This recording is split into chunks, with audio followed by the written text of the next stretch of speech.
Come on, serious suggestions, please. I'm not trying to write a thriller here. It's supposed to be an essay, you understand? An essay. That means facts and logic. Well, if it's facts and logic you're after, you shot yourself in the foot with your choice of research topic, didn't you? The Tatara Suna mystery. When so much remains unexplained, there's little to be objective about. Unless, of course, you restrict yourself to textual criticism. Yeah, well, this is my teacher's area of research. I can't change that. But it's fascinating enough without having to sensationalize it, don't you think? The strange location, the missing details, a mysterious person. I want to write my essay on something interesting, and I'm interested in getting to the bottom of all this. That's the only reason I came to you. Yes, you came to me, so all the more reason to take my advice. The fact is, it's the dramatization that will make people want to read it. There's no getting around that. Okay, but... Did one of them just mention Tatara Suna? But that's all the way in Inazuma! Is it just Paimon, or is it kinda unusual for someone in Sumeru to want to write a paper about that? Everyone here is just going about their business. Maybe it really is just Paimon. Guess people here are free to research pretty much anything. Great! Let's go find out what this Tatara Suna mystery is all about.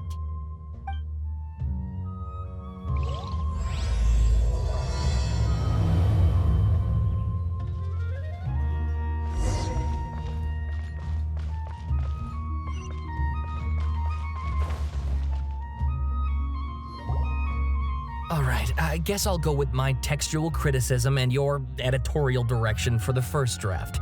I have a feeling that the missing Kabuki Mono will end up being the main focus of this paper. If only we knew where to find that traveler. From what they say about her, this seems like the kind of thing she'd know about. Oh, you're the traveler, you say? Hey, what's with that face? Don't believe us? No, of course I believe you. Actually, I first heard about your great exploits when I was still in Inazuma. This is my first time coming face to face with you and your mysterious silver-haired companion. I couldn't believe my luck, and out of force of habit, I started, examining the evidence. Sorry. So what, for the love of... Sorry, we don't get out much, so our social skills are kinda lacking. Traveler, I hear you've helped many people a great deal and been to many places. Would you be able to tell us about Tatara Suna? Actually, we don't know much about that place either.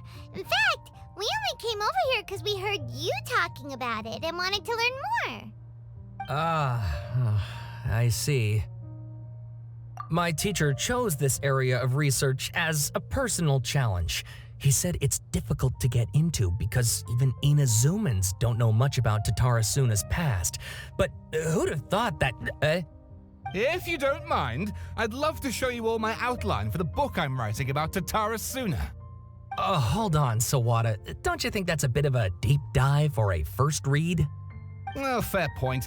In that case, please ease yourselves in gently by taking a look at Akaba's latest essay draft. Let me give you some background. This all started with the discovery of some records in Tatara Suna.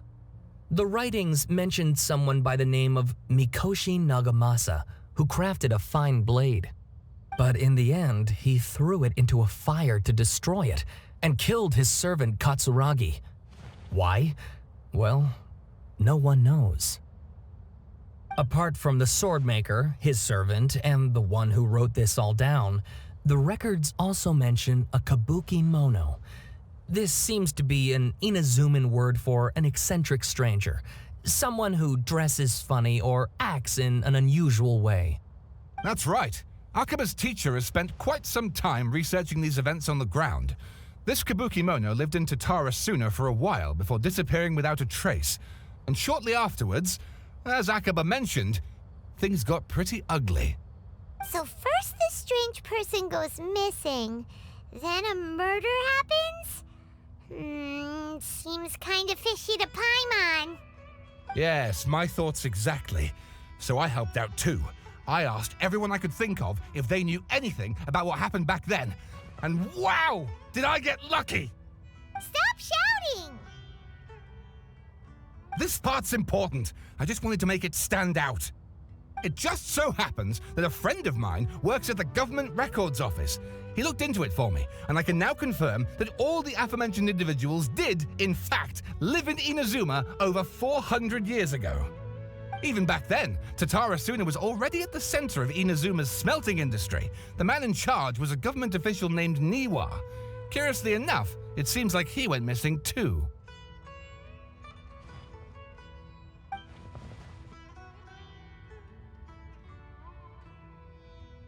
Wait, so there are 2 missing people in this story now?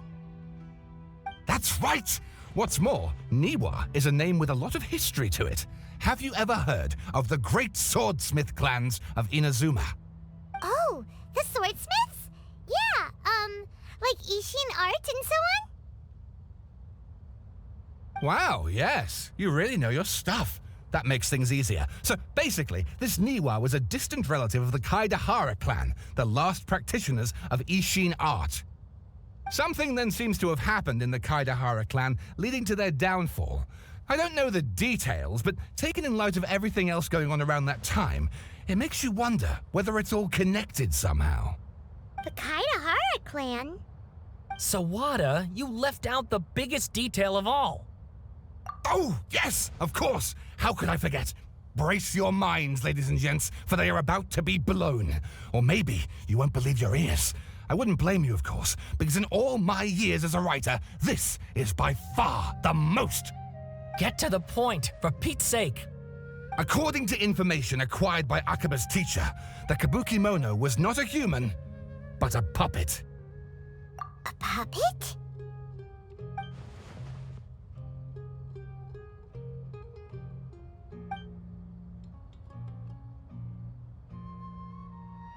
Aha! Judging by the looks on your faces, you do know something after all. No, Paimon just meant, how creepy. The way you described it makes it sound like a ghost story. I agree, it does. But considering that non-human races in Inazuma are by no means uncommon, spooky events are to be expected. And that's exactly what my book is about. Please, take a look.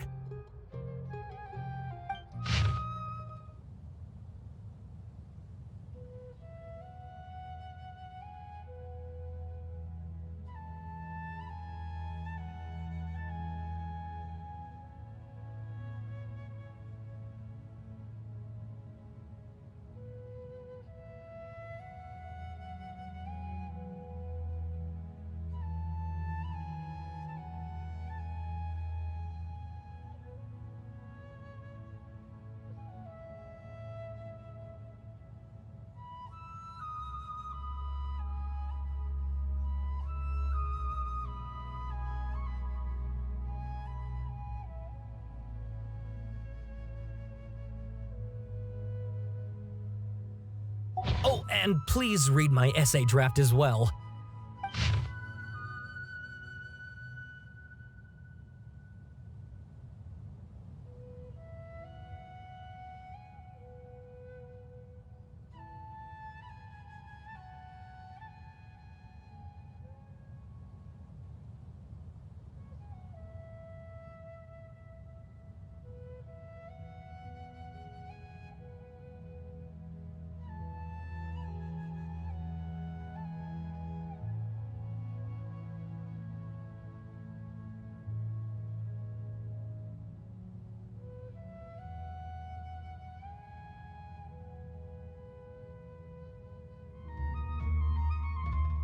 Sawada was encouraging me to follow his more creative approach, but I think essays should be grounded in facts. I don't think explaining everything away with mysterious forces will cut it. Oh, how about if I plug the holes in Sawada's narrative with political intrigue? Like, I could put a turf war between rival factions at the center of the whole series of events. Wait, you're allowed to just make stuff to guessay there. Akaba, look. Your teacher has researched this extensively. I've reached out to everyone I could think of. Whatever information we have now is all that there is to know. This is as much detail as you're ever going to get. Besides, if there really was a political power struggle going on at anything like the level you seem to be suggesting, what hope would we ever have of finding out the truth? Good point. Okay, back to the drawing board, I guess. Give me some time. I need to find a new angle on this. We have some other stuff to do, so we'll have to say goodbye for now. Good luck with your essay! All right, thank you. If you find out any more info about all this, please do let me know. Thanks so much.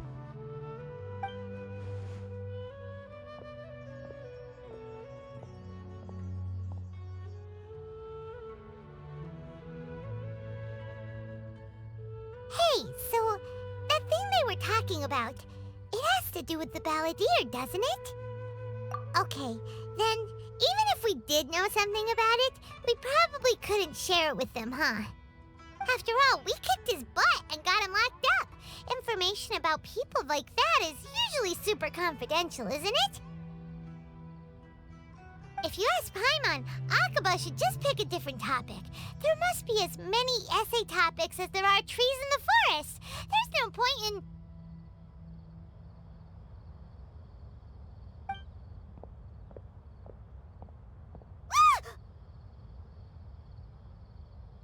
Hey, did you see that? He literally just went by, over there. It looked like... the Balladeer! No, it can't have been. He got locked up. Oh, quick, let's catch up and see.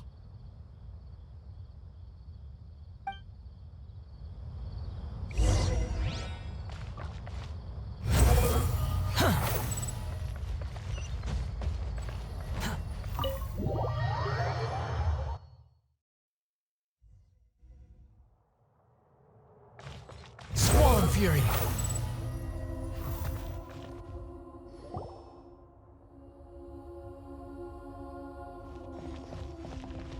Traveler, Paimon, there you are. Nahida! Bad news. We just saw the Balladeer strolling around in public. Did he escape or... Ah! It's him! Sure enough, you're here. Hey! What are you doing in the sanctuary of Surastana? Aren't you supposed to be locked up? I know you must have a lot of questions. Please, allow me to explain. It was my idea to set the Balladeer free. We made a deal, and he's gonna do some investigation in Irminsul for me. A deal? Huh. You sure you trust this guy? What did you expect? Why do you think Sumeru would keep me around otherwise? Or maybe killing me is all you can think about.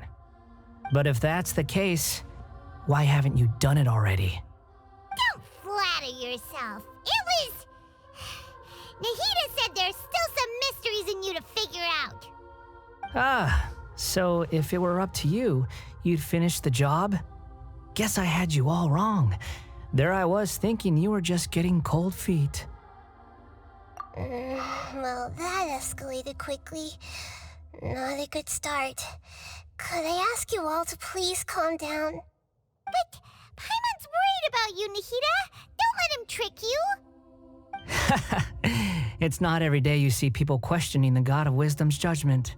Just when you think you've seen it all. Don't you dare try to drive a wedge between us! As long as the terms are reasonable, I don't think there's a problem in making a deal. Even with the Balladeer. Well, I for one have no reason to doubt you, considering you even struck a deal with the doctor. Yes, one in which I gained valuable information. You'll come to understand more about that in the fullness of time.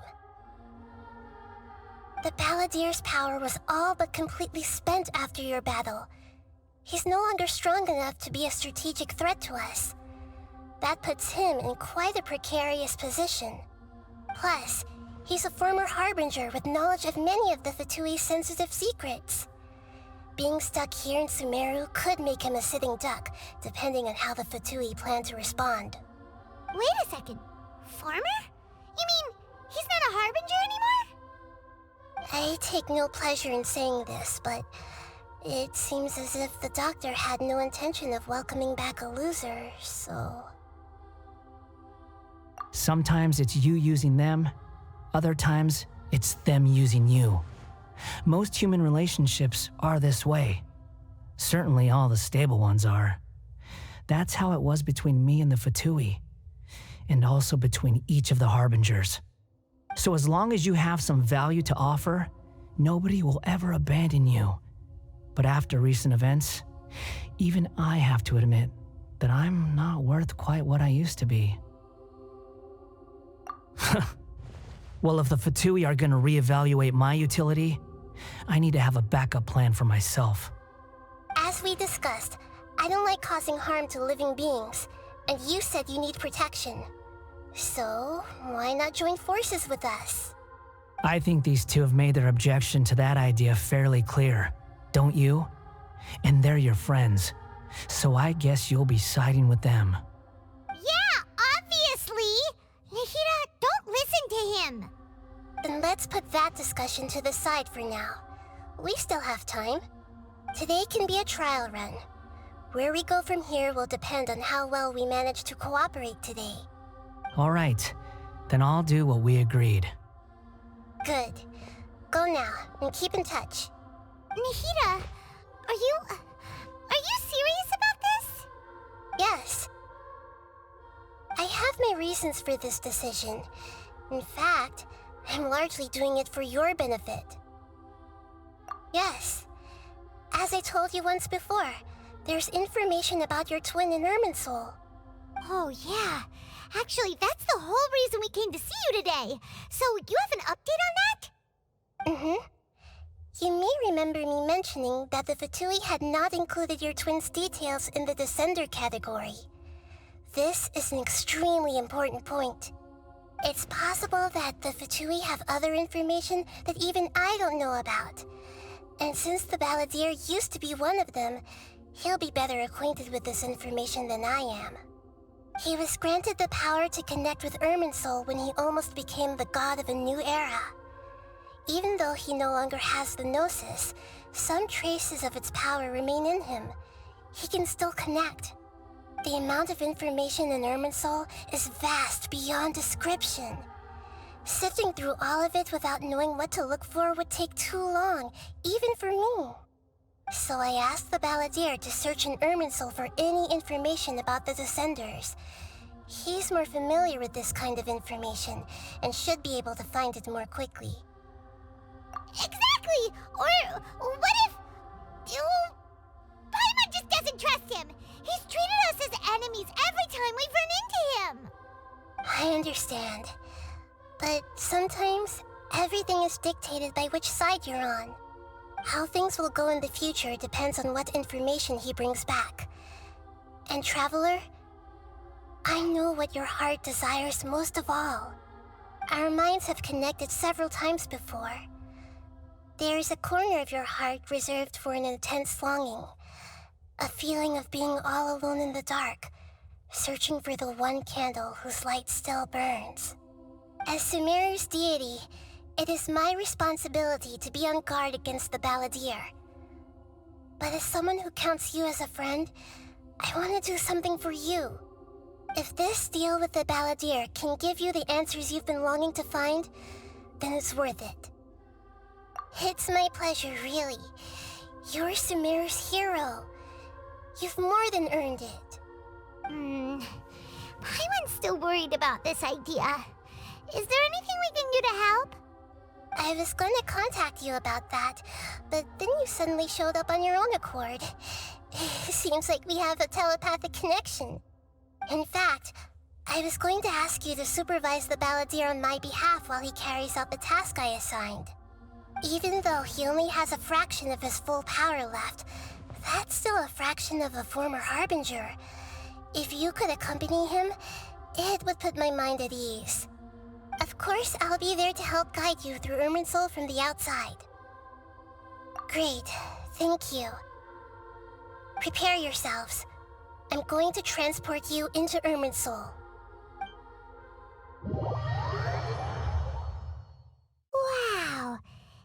pretty different here compared to last time. The colors are gentler. Guess that must be because Sumeru's at peace now.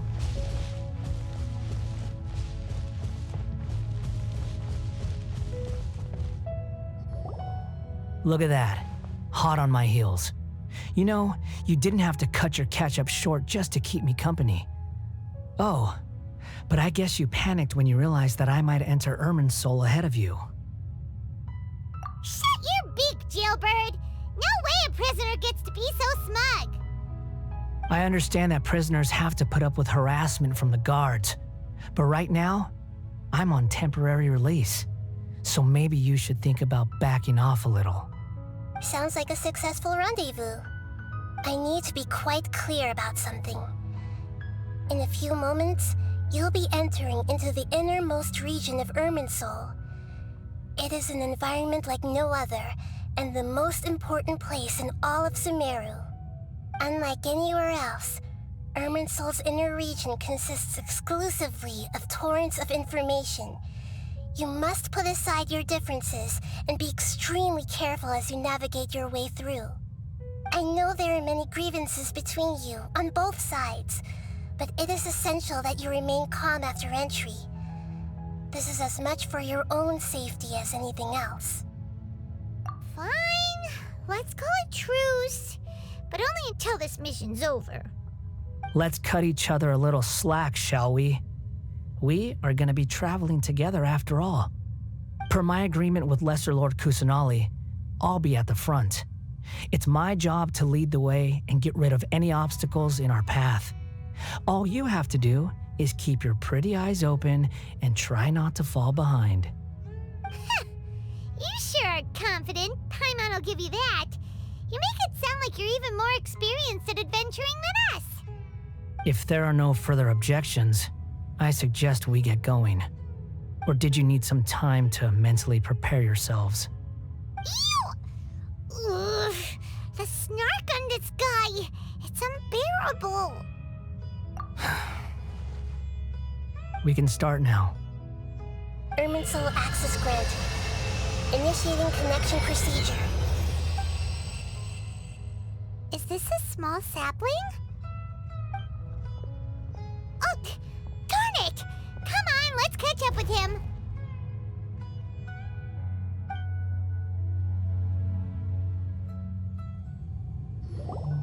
Wow. So this is the inside of Irminsul. Ooh. Paimon's never seen anything like this. And it feels like a sacred place. Irminsul is closely intertwined with the entirety of Tevat. Every bit of information flowing here means something. Pick your jaws up off the floor. It's time to go. Why is it that Paimon just wants to do the opposite of everything he says? Lesser Lord Kusanali, we will now proceed to the heart of Irminsul. Can you still sense where the heart of Irminsul is? Yes. Permission to begin searching for information there? Permission granted. Go ahead. Let's go. Stay close. Don't go running off.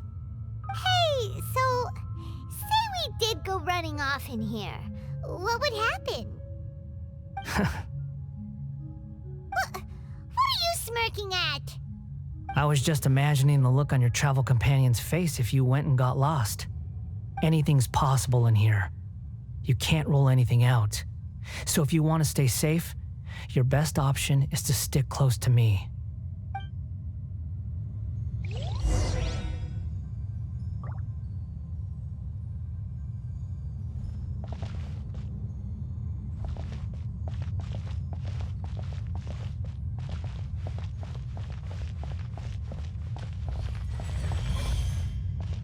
These sapling things have spread out. Those are all packets of information from inside Irminsul. Be careful not to touch them.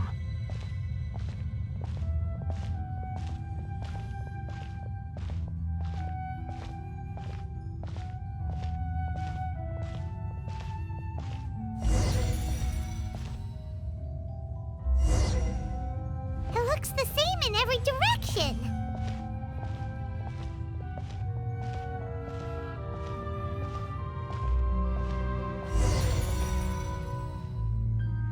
wonder he mentioned about getting lost. Huh. What do you know? He was actually telling the truth. Is he mocking me again? What is it this time? There's a time and a place to lie, but this definitely isn't it. So why don't you relax your guard a little?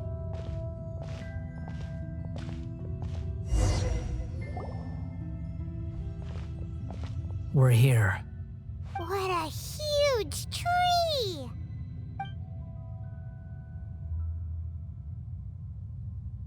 Lesser Lord Kusanali, Good, you made it.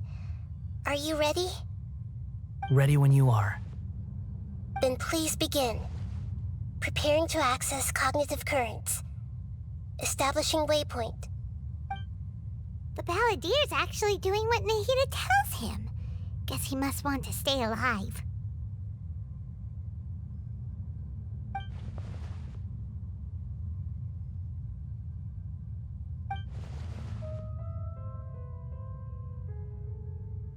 The rest is up to you. If you discover anything at all, make sure to share it with us. Will do. Huh. For once, we're the ones with nothing to do. Traveler, Paimon, would you like to talk?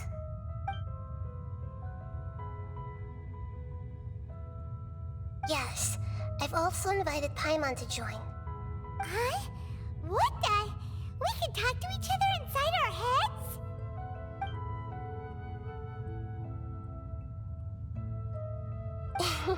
That's part of it. Plus, we're all friends. There's nothing wrong with us talking like this once in a while. Paimon's never tried this before. This is great! So, Paimon's been wanting to ask you something. Don't you think the Balladier's a bit of a walking contradiction? He's always talking back, but he seems to listen to what you say.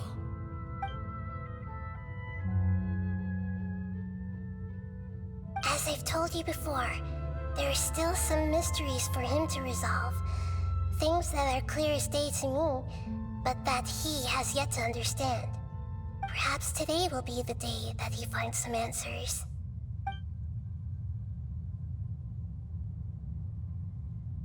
Well done.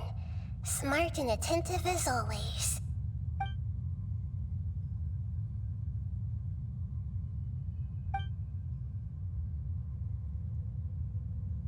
So, you made contact with that part of his mind. Well, it's true. Betrayal turned the Balladier into the person he is today. Huh. Paimon thought nothing could get under that guy's skin. Turns out, he can get hurt and angry just like anyone else. Everyone has a history, Paimon. Even if you're a puppet created by the Electro Archon. Speaking of puppets, we ran into two people at the Academia today talking about an essay. Turns out their topic was about the Tatarasuna incident. Nahida, do you know anything about that? If you mean the mysterious events, the Kabuki Mono and so on, yes. I know about all of that. Really? Because from what they were saying, it sounded like lots of Tatarasuna's history is still unexplained. And most of the information we have now is just from people filling the gaps with their imagination. At least that's what they thought. Oh? How interesting. Those two managed to deduce quite a lot through guesswork alone. So the Gese got it right? Well, they guessed right about one thing. Tatarasuna was sabotaged. Must be a riveting conversation you three are having. Funny how all the good ones happen when I'm not involved. What makes you think we're talking to each other? Don't insult me. You're having a private conversation without me. Obviously, I must be the topic of said conversation. Of course you do. You can't have your prisoner knowing too much. So, have you found anything yet? Still looking. Don't get your hopes up, though. You and your twin come from outside this world. It wouldn't surprise me if there was nothing on either of you in Irminsul at all. Wait, how did you know about that? Did Nahida tell you? It's not like we've never met before. And anyway, you're world famous. It'd be more surprising if I didn't know a few things about you. Right now, we have to keep the peace. I'm not interested in creating more misery for myself, and making cordial conversation is something I can manage. Huh? Wait.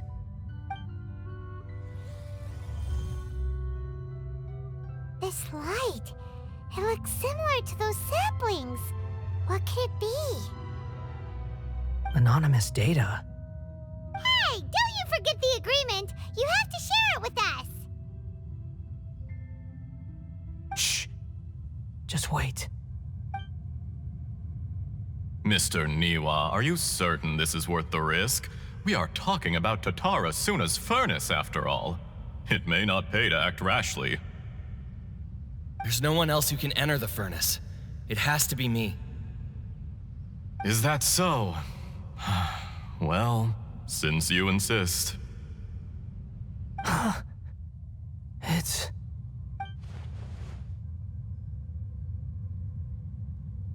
Whoa!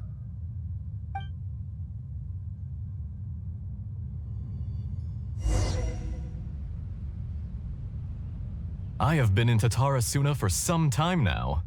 You have shown me great hospitality, as has Mikoshi Nagamasa, and indeed, everyone else. Under your leadership, Tatara Suna is a warm, welcoming place, like a giant village. People are gainfully employed, their lives have purpose. They are motivated. As I understand, the Raiden Shogun has, in recent years, eliminated much of the evil that plagued Inazuma. As for Tatara Suna, it was originally established as a means of safely disposing crystal marrow.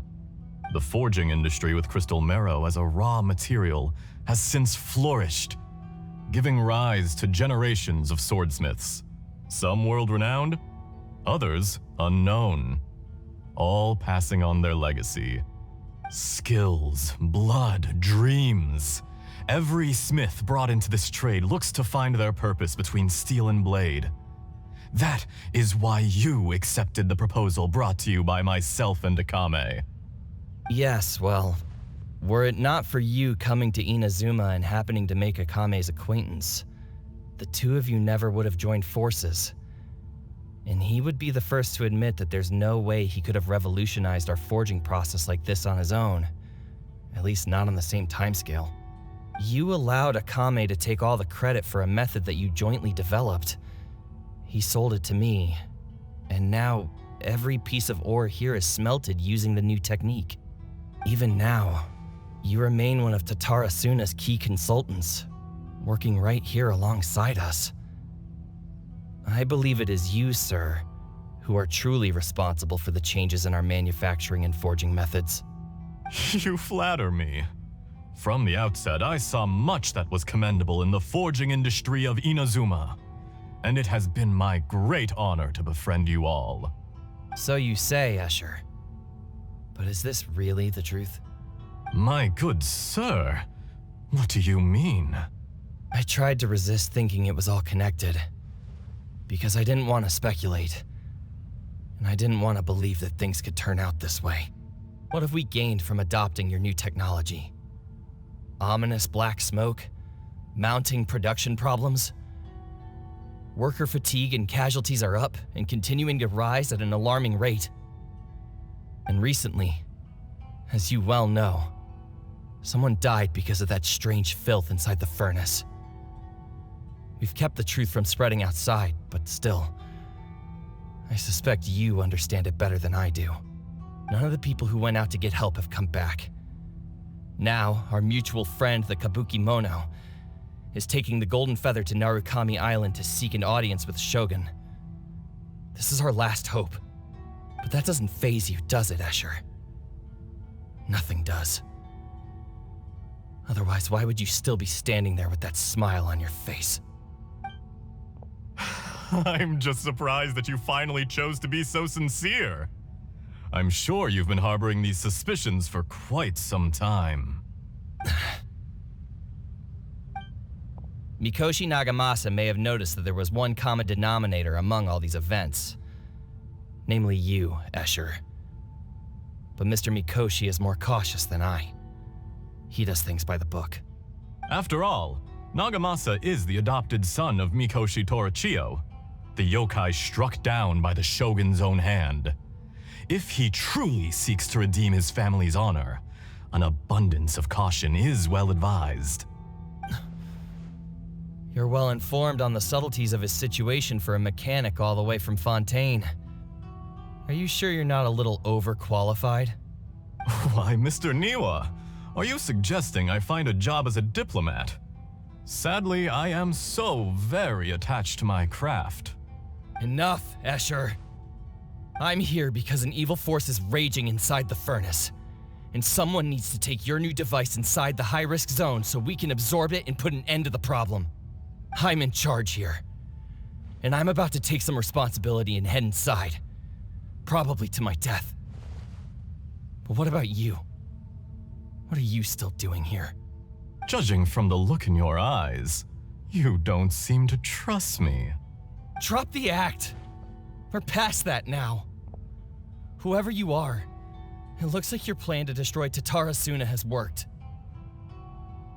I just want to know what you're still doing here. What's left? Don't you have all your answers by now? Honestly, I'm just waiting for the right moment. A moment like this, where you finish talking and I stop you from entering the furnace. You...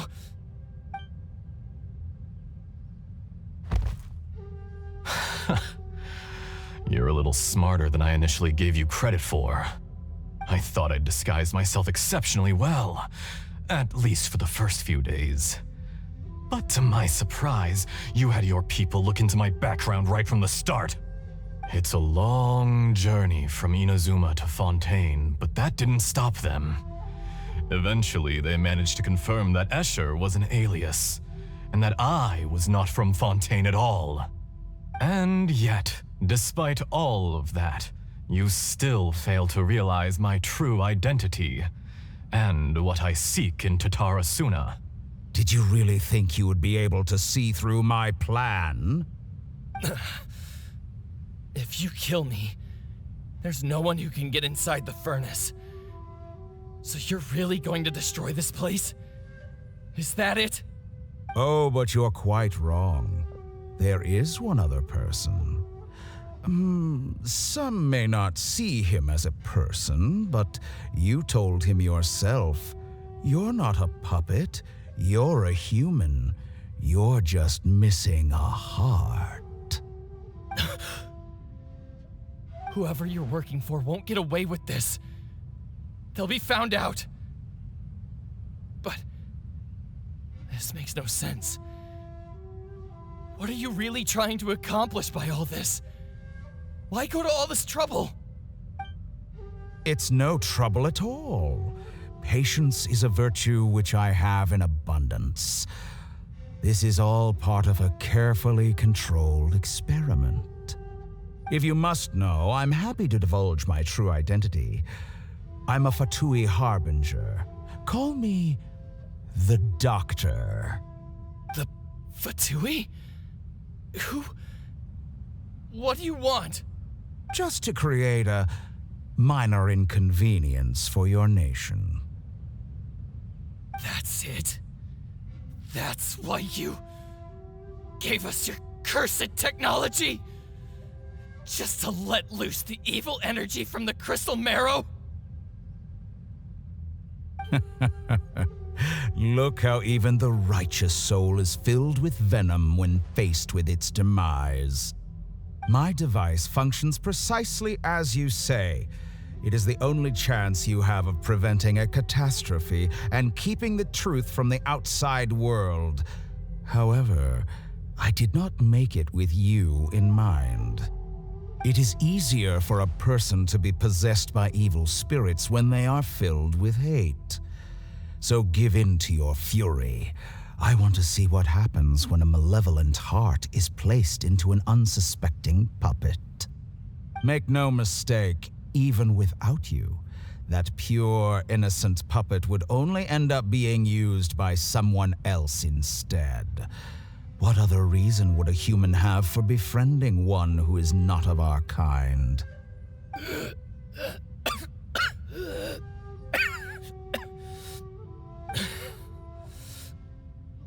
If you give him my heart, tell him that both Nagamasa and I see him as one of us.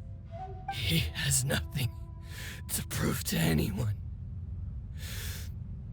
Because not everyone just wants to use other people. The only ones who think like that are people like you. What a beautiful way to see the world. It almost makes me feel a little guilty. Then out of respect for you, I shall redefine myself. Think of me as a monster or a demon, if you wish. At least this way your death is not a consequence of your own folly turning you into an easy target. You simply lost to something more powerful than you could ever hope to defeat. I say, Mr. Niwa, let's see what happens. Will your puppet friend become a human? No, that will prove quite impossible. Mr. Niwa? Already dead. What a pity. Jester, I have completed the task you gave me, creating a gap and infiltrating Inazuma's inner workings. What fun it was. I'd like to introduce a puppet to you. If he proves useful, let's make him our newest comrade. And if not, let's turn him to dust.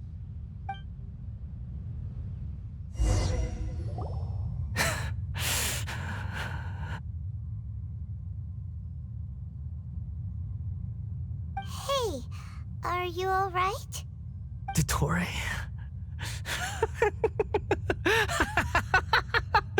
Dottore!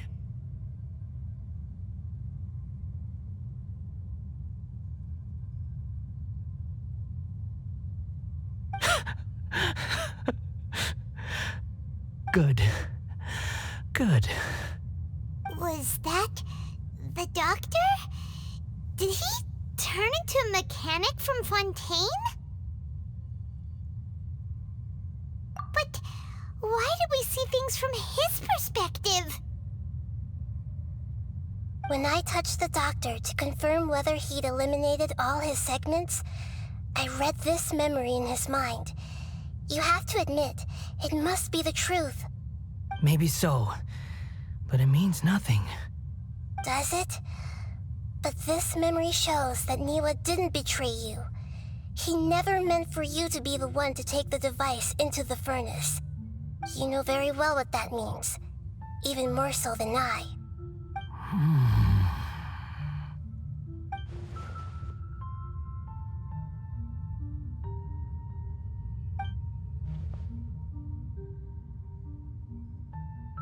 Let's give him some space. He looks really mad. Paimon doesn't want to be anywhere near him right now. We need to give him some time to process his emotions. Paimon's still confused about the Tatarasuna incident. So, the doctor was behind it, but why has that gotten him so worked up? Nobody has ever deceived you like that, Paimon. It's natural that you find it difficult to understand. Perhaps he needed to learn this someday. So now you have the complete picture. Katsuragi took the Kabuki Mono to live with the people of Tatarasuna. Later, the doctor showed up, disguised as a mechanic from Fontaine. And that's when the trouble began. It was all a horrific experiment planned by the doctor. Everything he did was just to plant seeds of disaster in Inazuma that would bear fruit in the future. Of all the unwitting participants in the doctor's experiment, the balladeer became the main test subject. After the events you just saw in that memory, the doctor put Niwa's heart into the device and handed it to the balladeer. Then, he instructed him to enter the furnace and absorb all the filth caused by the smelting process. The load was far beyond what he expected, but the balladeer survived. He left the furnace in sheer exhaustion and said to the mechanic, "This device seems to have protected me. What's in it?" The mechanic answered, "Niwa fled this place for fear of punishment, but he left you a gift. He said it's the one thing that you've been looking for." He took it straight from the chest of one of his innocent servants. The mechanic removed the withered heart from the device as he spoke. The balladeer was stunned that such unthinkable cruelty had brought him the thing he'd been longing for his entire life. A heart acquired through cold-blooded murder is a cursed thing, but it had protected him from the filth. He thought Niwa had completely betrayed him, and yet this very betrayal had ensured his survival. Overwhelmed with anger and sorrow, the balladeer threw the heart to the ground and left Tatarasuna without looking back. Holy moly. So the doctor killed an innocent man and pinned everything on the victim? That's terrible.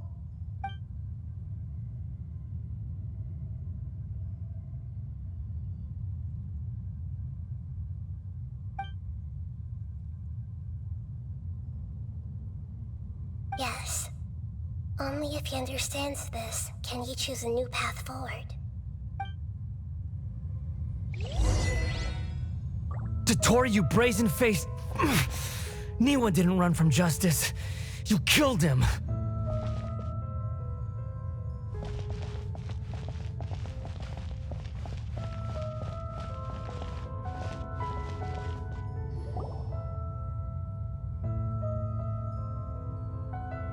Shall we see how he's doing?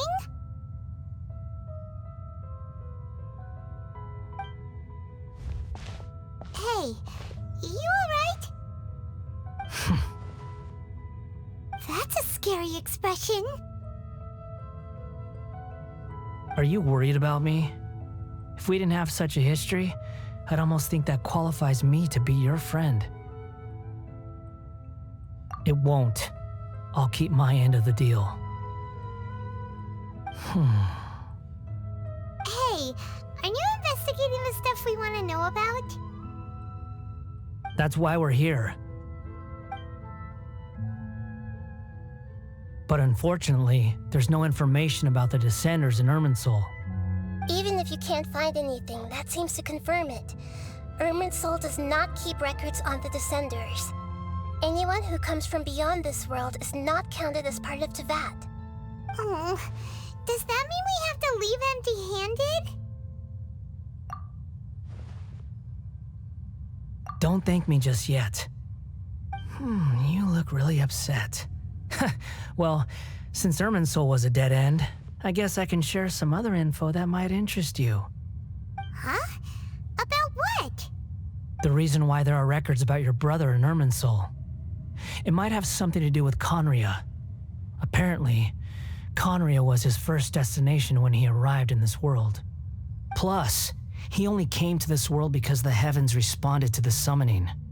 The heavens responded? The Jester told me this himself. You can take his word on this. He was a royal mage in Conria, and lived with your brother for a time. I don't know the details. It's up to you whether you want to believe me. All I can say is, I wouldn't lie to you about this. Did you get all that, Lesser Lord Kusanali? Yes. Astonishing news. Does this info count towards my mission? It wasn't from Irminsul, but was it valuable? Very valuable. Good. In that case, I'll take some time for myself now. Huh? What have you done? Lesser Lord Kusanali was right. My power's all but completely spent. Even if I use all of the divine power left in me, I can't sustain this shield for very long. I shared a secret with you, and now you owe me. So in return, I'd like you to answer a question for me. Give me your hand.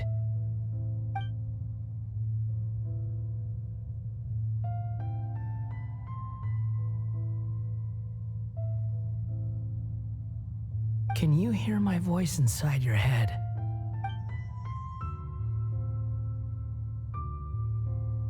No, I can't do anything like that anymore. At most, all I can do is exchange a few words with you. So tell me, in this world, is it possible to change the past?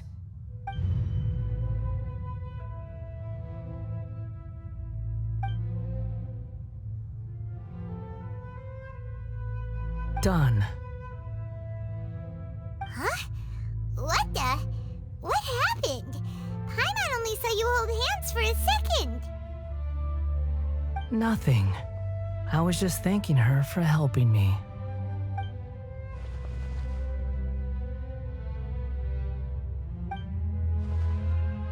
So long. I suggest you get yourselves out of here quickly. Where are you going? Hey, wait up! Didn't you say not to go running off? Fast reaction time. But I don't think we'll be seeing each other again. From this day forth, the names Balladeer and Kabukimono will cease to exist. Those who died in Tatarasuna because of me deserve another chance at life. Hey, Balladeer! Don't do anything stupid! You know, I never did like insects. Hordes of the puny things swarming together can be a real nuisance. And I enjoy nothing more than to stamp them out like the pests they are. But if a colony of harmless ants isn't threatening anyone, I guess they deserve to be left alone. Luckily, everything can be set right. It's time to solve this once and for all. Balladeer! Balladeer! Uh-oh, he disappeared. Come on, we gotta find him somehow.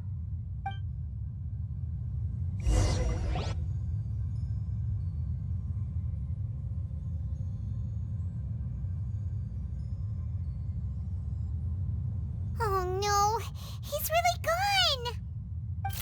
Oh, can you hear me? Nahida! Traveler, Paimon, Balladeer, what happened just now? I was suddenly cut off by some kind of power. It was the Balladeer's fault. He shut you out. I didn't think he'd be capable of something like that with so little power left. Did he keep some of his power hidden when he was defeated? Or did he achieve something beyond his abilities, and it took everything he had? Where the heck did he go? Ugh, it's all our fault. We were supposed to keep an eye on him. Sorry, Nahida. Don't be. It's not your fault. Please, let me handle this from here, even though I'm not sure I can solve it. We're running out of time. Follow my lead and get out of Irminsul as soon as possible.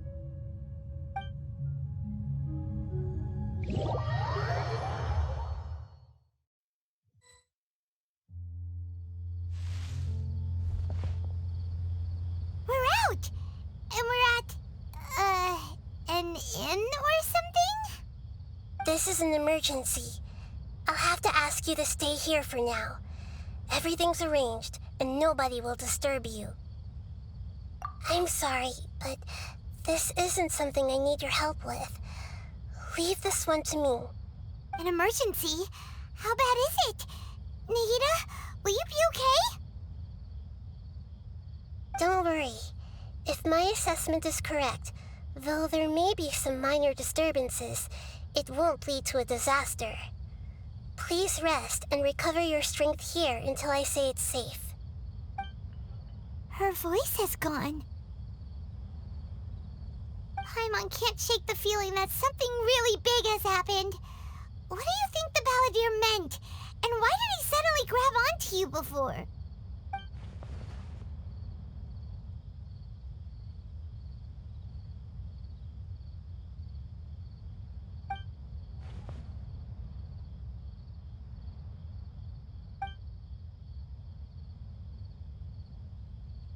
He wants to change the past? But surely that's impossible! Right! You can't just rewrite history! All that stuff happened already in real life! It's like, imagine Paimon drank all the water in this inn. Even if no one was there to see it, Paimon would sure as heck remember drinking it. So, why does Paimon still have a bad feeling about this? Paimon can't help but feel scared about what he might do. Oh, Paimon's so confused. Huh? Ah! Sorry, Paimon accidentally... It's the Balladier's fault for causing Paimon all this mental stress. But erasing yourself from history? It's unthinkable. Is that really possible in Irminsul? Uh-oh. Paimon's head is overheating from trying to understand what he's up to. And it's still not working. Ugh. Paimon's had it with that little brat. He's been nothing but trouble ever since we met him. There's no way he'll actually succeed, right? Otherwise, won't everyone who's connected to him be affected too?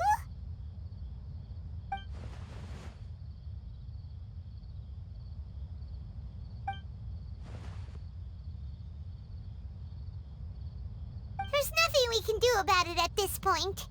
Hey, have you got any ideas on what we should do next? Seems like now there's nothing left for us to do but to go to sleep. But Paimon's still so worried. Paimon won't be able to sleep a wink tonight. So, how about, we list all our favorite foods to take our mind off things? Heck, if that doesn't work, Paimon's probably gonna collapse of anxiety here. Alright, Paimon will start. First dish. Munstack grilled fish. Oh, and chicken mushroom skewers. Tea break pancakes. Cream stew. Sauteed matsutake. And Dragon chili chicken. Almond tofu. Satisfying salad. Oh, also Adeptus Temptation. Golden shrimp balls. Triple layered consomme. Lotus seed and bird egg soup. And...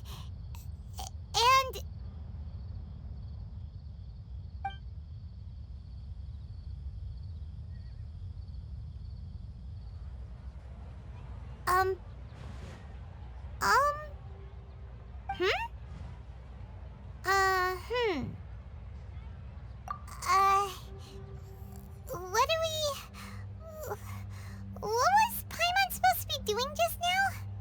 Paimon was, talking? Huh. Paimon suddenly can't remember what she was talking about. What was it again? The Balladeer? Is that a food too? Huh. Weird name, though.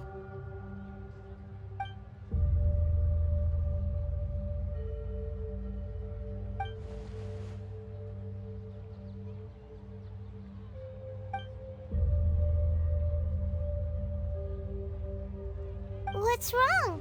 Your eyes are like saucers. Was it something Paimon said? So, the Balladeer. Is that someone's name? 'Cause it sounds like a nickname or something.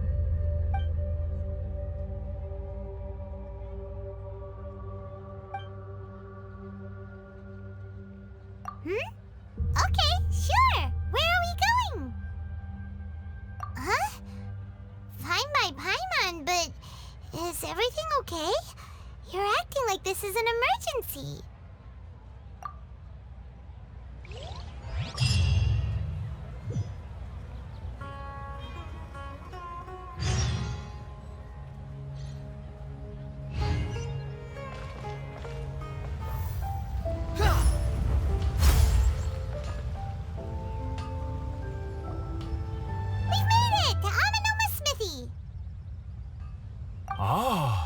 It's been a while.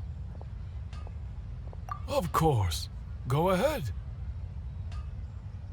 Oh, Now there's a question I wasn't expecting. Very well. I'll tell you what I know once more. The once renowned Raiden Gokuden, comprised of 5 branches. Amenoma, Futsu, Ishin, Hyakume, and Senju. The art of forging practiced by these 5 clans was first taught to them personally by the almighty Shogun.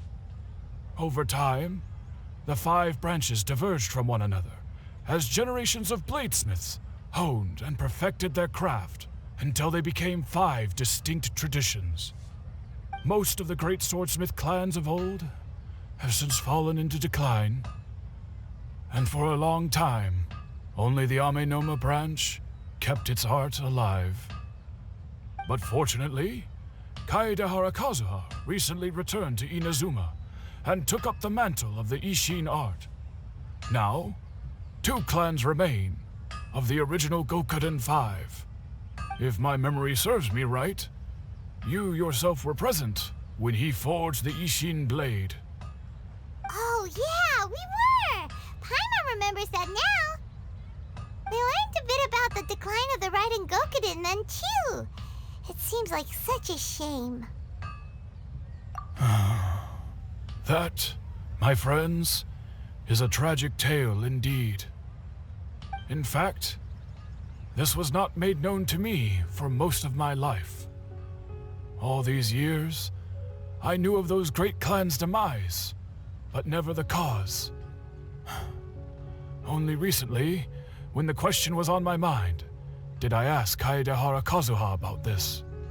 He told me that, as we are both heirs to a branch of the Raiden Gokuden, it was right that I should know the truth. There is no harm in telling you, but I must warn you. It is a dark and sorrowful tale. The Raiden Gokuden were the targets of a murderous rampage by a vengeful bladesmith. Vengeful? Why? 400 years ago, so I'm told, there was a catastrophic malfunction in Tatarasuna's furnace. One brave swordsmith heard the commotion and chose not to flee, but he rushed to the scene, hoping to prevent a disaster. Tatarasuna was home to a state-of-the-art forging and smelting operation in that day, and overseeing it was the armory officer. His surname was Niwa, though he had family ties to the Kaedehara clan.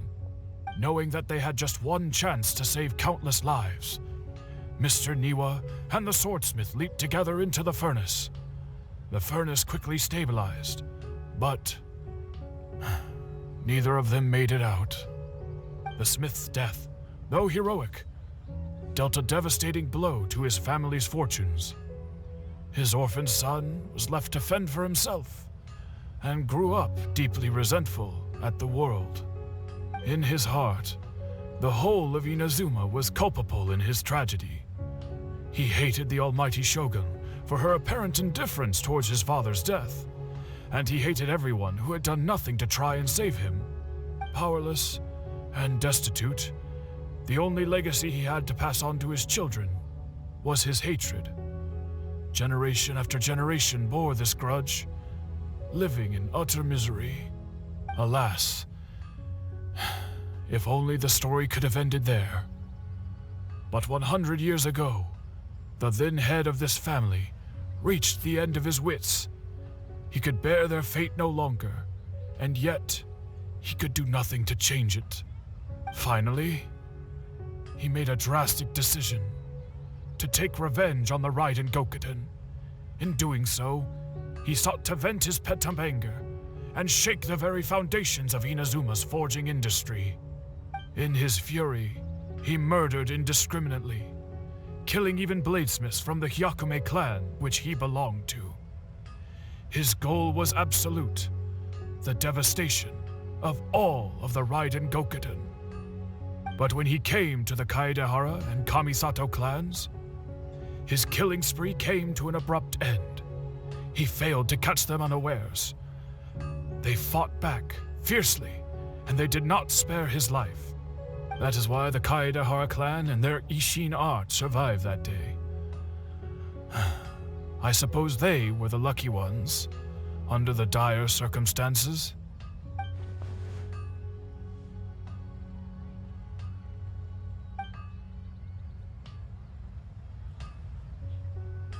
Was there anything else you wanted to ask?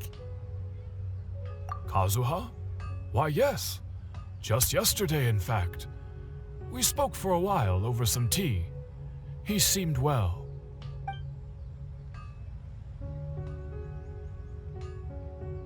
My pleasure. Don't tell Paimon. There are other places you want to visit too, right? Your expression says it all. You can't hide anything from Paimon. On to the next stop. Lead the way, traveler. Paimon will be right behind you.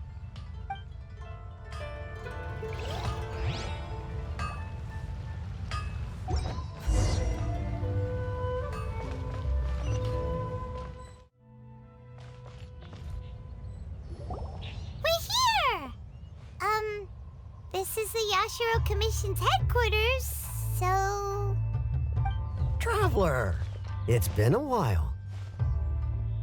If you're looking for the Commissioner and Miss Kamisato, I'm afraid your timing is unfortunate. They're not here right now.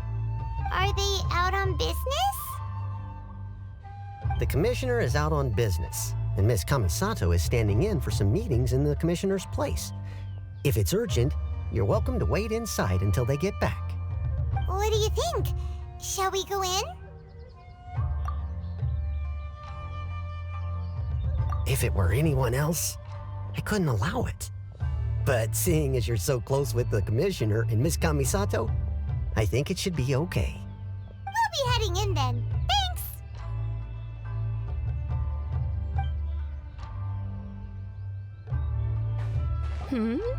Hello, dears. Is there something you want to say? Of course, traveler. Yes, I know who you are. Miss Kamisato has told me about you. What would you like to know? Oh, they're both very well indeed. Lately, Miss Kamisato has been rather busy attending all kinds of meetings and occasionally paying visits to some local organizations on the Commissioner's behalf. As for the Commissioner himself, well, you know, busy as ever. That much hasn't changed. Although, he does seem to be in a rather good mood these days. So pretty much business as usual in the Yashiro Commission, huh? Very much so.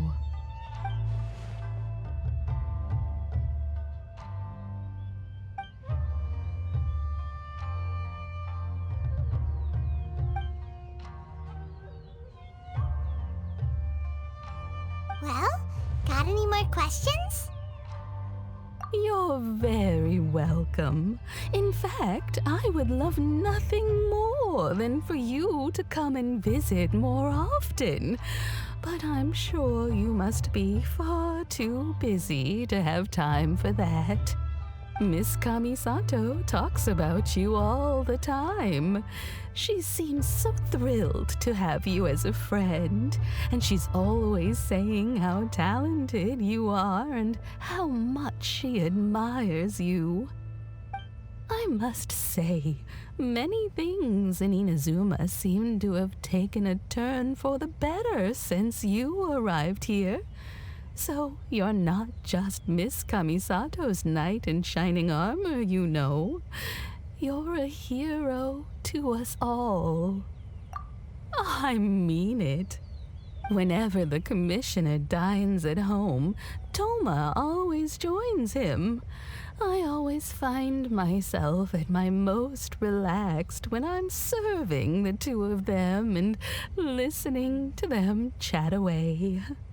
The Commissioner has such a busy schedule that he doesn't always have the chance to take his meals at home. But given the opportunity, he always prefers to dine here. They say it's because Toma's a much better chef than most. Oh, the commissioner is so fond of home comforts. They get to talking about you sometimes too, you know. Always with a very fond tone. The way one would talk about dear old friends around whom one can truly be themselves. Miss Kamisato occasionally joins them as well. Whenever the whole family gets together and they start talking about people they've met and experiences they've had, you always get a mention. It's been many years now since the late Mr. and Mrs. Kamisato passed away. Much has happened in the Kamisato clan in that time. As someone who is old and gray enough to have watched their son and daughter grow up, it makes me so happy to see them meet a dependable friend whose company they enjoy so much. So, in the future, if you ever do have the time, please know you are always very welcome at the Yashiro Commission headquarters. There will always be at least one old lady who would be delighted to have the pleasure of your company. Wonderful. Thank you. Paimon likes it here too. Also, you were saying something about the food here being really great. Paimon's itching to try it. We may just have to invite ourselves around for dinner sometime. Paimon meant we should come pay a visit again real soon.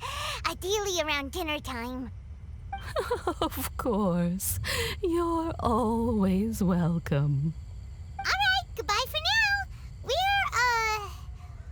Where are we going next? Great! Goodbye, ma'am! Don't worry, we'll see ourselves out. All right, then. Take care now. Hope to see you soon. Oh, are you two leaving already? Yep, everything's taken care of now. Don't worry. Very well. Safe travels. Goodbye.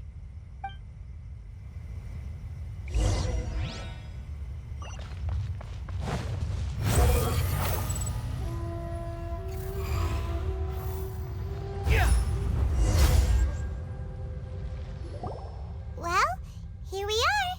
But what are we looking for? Something or someone? Do my eyes deceive me, or is that the Traveler and Paimon? Xavier, what are you doing here? I was in the general area, and now I'm in this specific area. There, that's me. So what about you two? We have some questions and thought you might be able to help.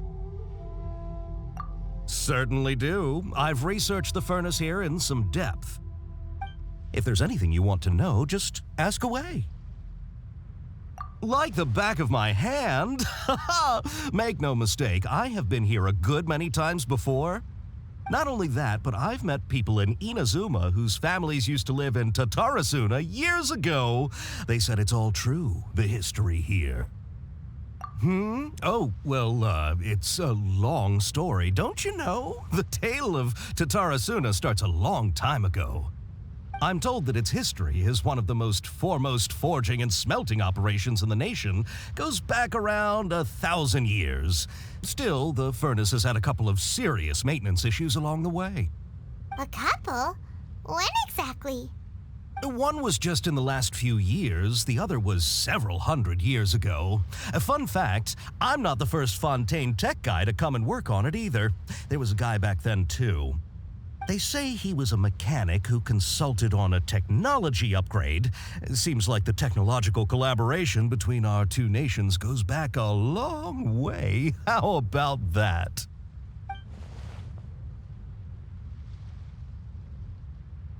Hey, weren't you gonna ask Xavier something about Tatarasuna? Come on, ask already. Oh, I didn't realize you two were here for a history lesson. Me neither. Paimon doesn't know what's gotten into this one today.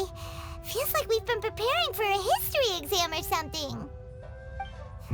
What brought this on? Did you just wake up today with a sudden burning desire for historical knowledge? Sure, go ahead. A kabuki mono? No, I can't say that I have. I do know the word, Inazuman, for those eccentric types who always go around dressed to the nines. Just the sort of person that I'd like to meet, actually. But sadly, I've never had the pleasure, nor have I come across anything to do with a kabuki mono where Tatara Suna is concerned.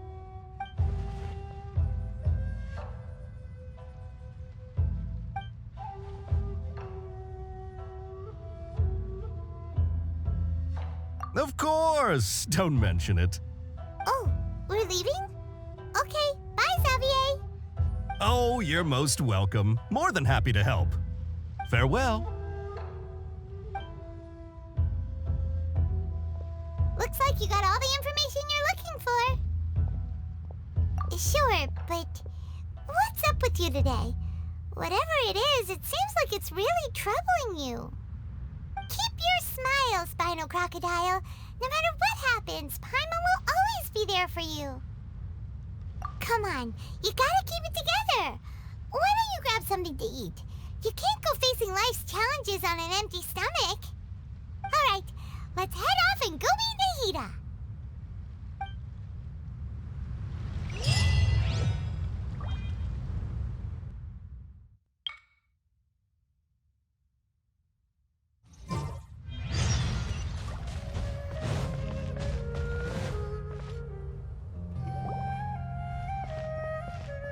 Hey, it's them!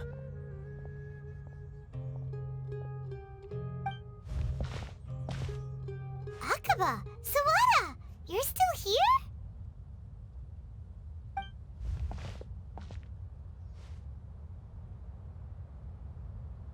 Indeed we are. If you have a moment, we'd love for you to join us once more.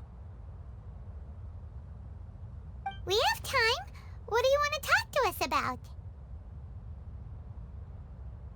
It's the same topic we discussed last time. Obviously. Still looking for more info about Tatara Suna, huh? Should we join them?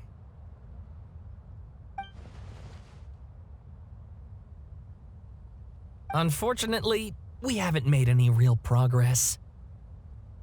Huh? Oh, of course.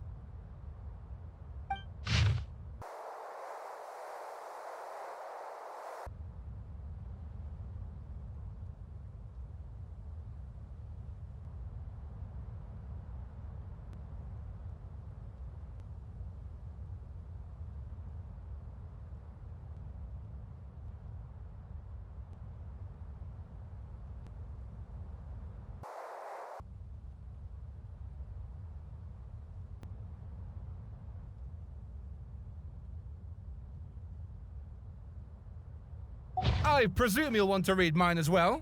Here.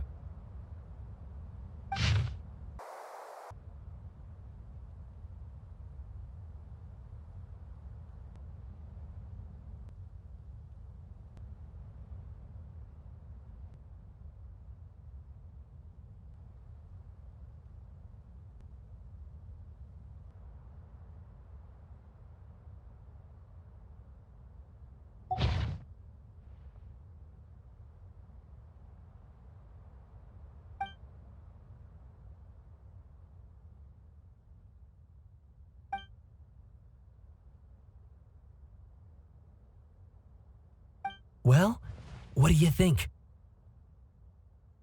Hey, Traveler. Remember how last time Akaba was saying how he wished he could gather more information about all this? Well, we just got back from Inazuma. So how about we tell them what we learned? What did you find out? Something big? It's a long story. Basically, we have some friends in Inazuma, and...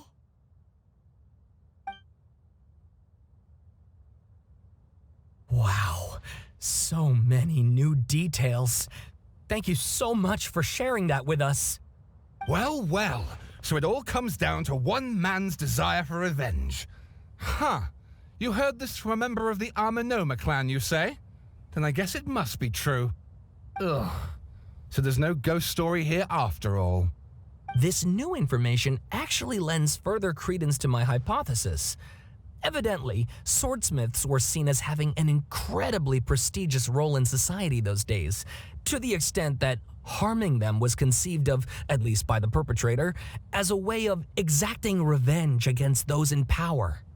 Yes, okay, point taken, you were right. But that doesn't mean I can't carry on with my novel. And they're back at it. These guys are really into this.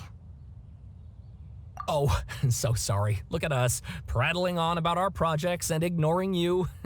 Thank you so much for the information. You're welcome. See ya.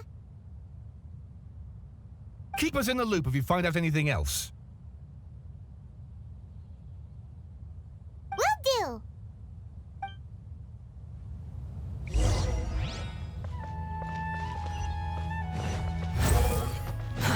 Too slow.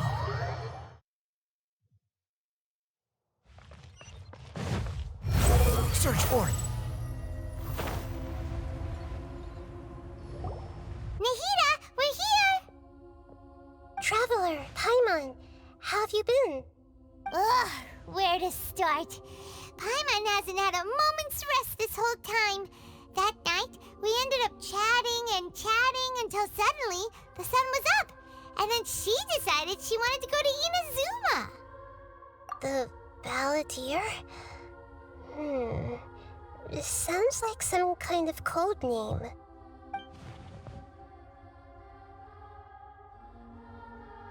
You look troubled. Is there something you need to tell me?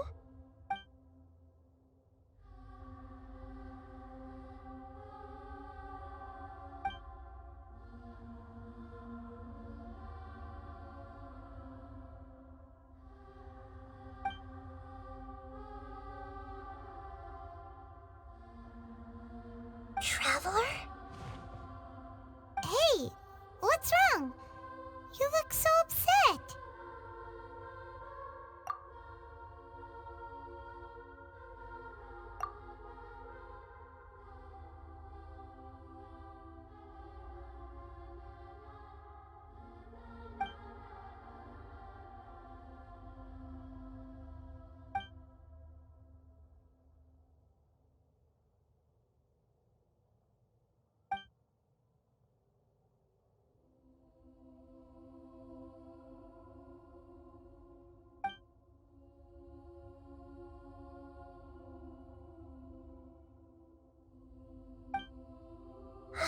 That's quite a story.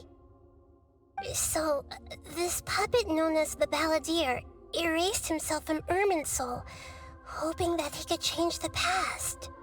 But how was he even able to do that? As the Traveler said, he very nearly became Sumeru's deity. Admittedly, I remember it a little differently. I don't recall finding anyone inside the machine after we defeated it. Nevertheless, it does make sense. If someone were to successfully erase themselves from Irminsul, the world would change to reflect the new reality. So, you believe this person really existed, and we just don't remember him because, well, because he literally changed the world? Yes. Theoretically speaking, it is possible to do this. But I'm struggling to imagine the kind of person who would dare go through with it. The Traveler comes from a world beyond Tevat. That's why there's no information about her in Irminsul. And it also explains why any changes to Irminsul wouldn't affect her. So if there's anyone in the world capable of retaining memories from a past that has been rewritten, it's you. It's quite incredible when you think about it. Paimon's having a hard time understanding this Balladeer guy's motivations. Why did he do it? I can only make inferences based on the information we've been given. As for what kind of person he was, only you remember that.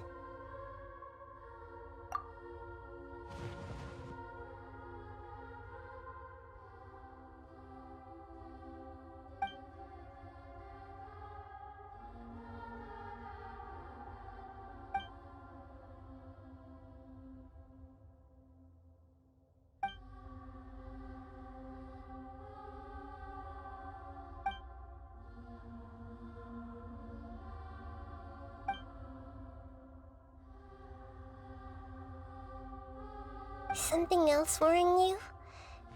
Something that you can't share? It couldn't change the fate of the ones who had died, right? Once the balladeer realized he hadn't been betrayed after all, it must have completely changed his view of the people of Tatarasuna. Now he saw them as friends again. He couldn't keep hating humans after that, and if he thought there was a chance he could save his old friends, it would be hard not to try. The story makes sense. Every part the balladeer tried to achieve godhood with the doctor's help. He was unsuccessful, but retained the power to connect with Irminsul. That power then enabled him to change what was recorded in Irminsul and erase himself, even though he didn't have much strength left. Yeah, it does make sense, but it still ended in tragedy for his friends. It just feels so hopeless. He gave everything to do this, but it seems like he got nothing in return.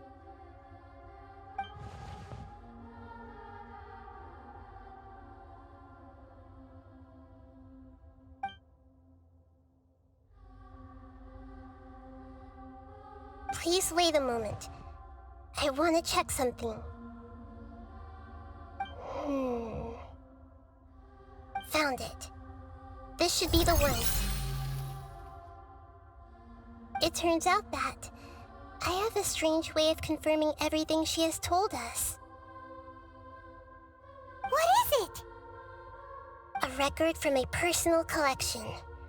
It was tucked away in a corner. You should take a look.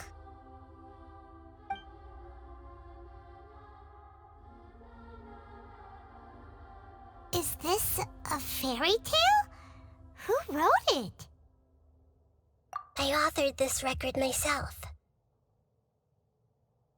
Huh? You wrote a fairy tale that somehow has something to do with the balladeer? When combined with the traveler's narrative, it's clear that this story is an allegory. Everything in it is a symbol for something else. Hold on. So this record survived from the past? Yes. Any information about the balladeer or the kabuki mono in other records will have been changed. But I wrote this story in a way that means it was left intact. Changing the information in Irminsul changes to that. But Irminsul can't change information that was well hidden in advance. I guess I must have written this story as a backup before the balladeer entered Irminsul. That's incredible! What a great idea! And sending the traveler into Irminsul with the balladeer must have been a further precaution. I knew she'd remember everything. This story is abstract enough that it still resonates with the present information recorded in Irminsul. But if we connect all the different pieces together, the true story that emerges is the one she told us, the now erased life of the balladeer.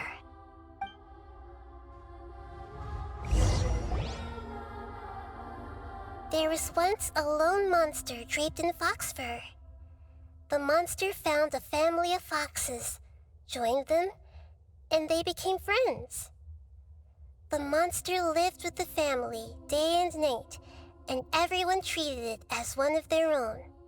Once in a while, the monster would take off its fox fur at night and lament to itself as it gazed at its reflection in the water. I am a monstrosity, yet they are too foolish to see it. I pity them. But the monster soon found solace when another came to live among the foxes who was not their kin. A kitten carved from the wood of a white tree who had been abandoned by the humans. The kitten too wished to become a fox, but its tail was too slender and it could not grow a coat of richly colored fur. Yet when the other foxes saw this, they spoke words of comfort to the kitten. Even without a tail and fur like ours, you are still one of us. Furious at this happy resolution, the monster lit a fire on the mountain. The terrified animals panicked as the fire spread. The only way to extinguish the flames was to make a sacrifice. A gray fox stood up and addressed the monster. It said, "You are the cleverest among us. Surely you can help us find a way to solve this." The monster smiled, led the fox toward the fire, and murdered it. The gray fox's heart was turned into a beautiful drop of water, clear, spotless, and pure. The monster gave the heart of water to the kitten, telling him, "The foxes have decided. You are the one who must be sacrificed. Take this, quench the flames, and die for your fox kin." The fire was extinguished, but the kitten lived. It left that side of the mountain and found a little bird who had a broken wing. The two promised they would spend their whole lives together, but the little bird did not have long left to live. It passed away soon after. After burying the bird, the kitten left the mountain for good. Never again would it cherish a single creature nor a single blade of grass that stood on that mountain. The kitten spent the nights wandering aimlessly, gnashing its teeth at the moon. How it wished to swallow the moon and devour the moonlight. If the world could only return to darkness, then it would finally be peaceful and content. I will become the new moon, the answer to everything. Then, no one will know that there were once birds, foxes, and cats in this world. And no one can know that they were different.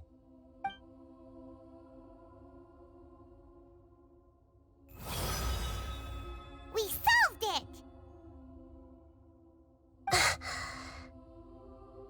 I remember now. This is not just the Balladeer story.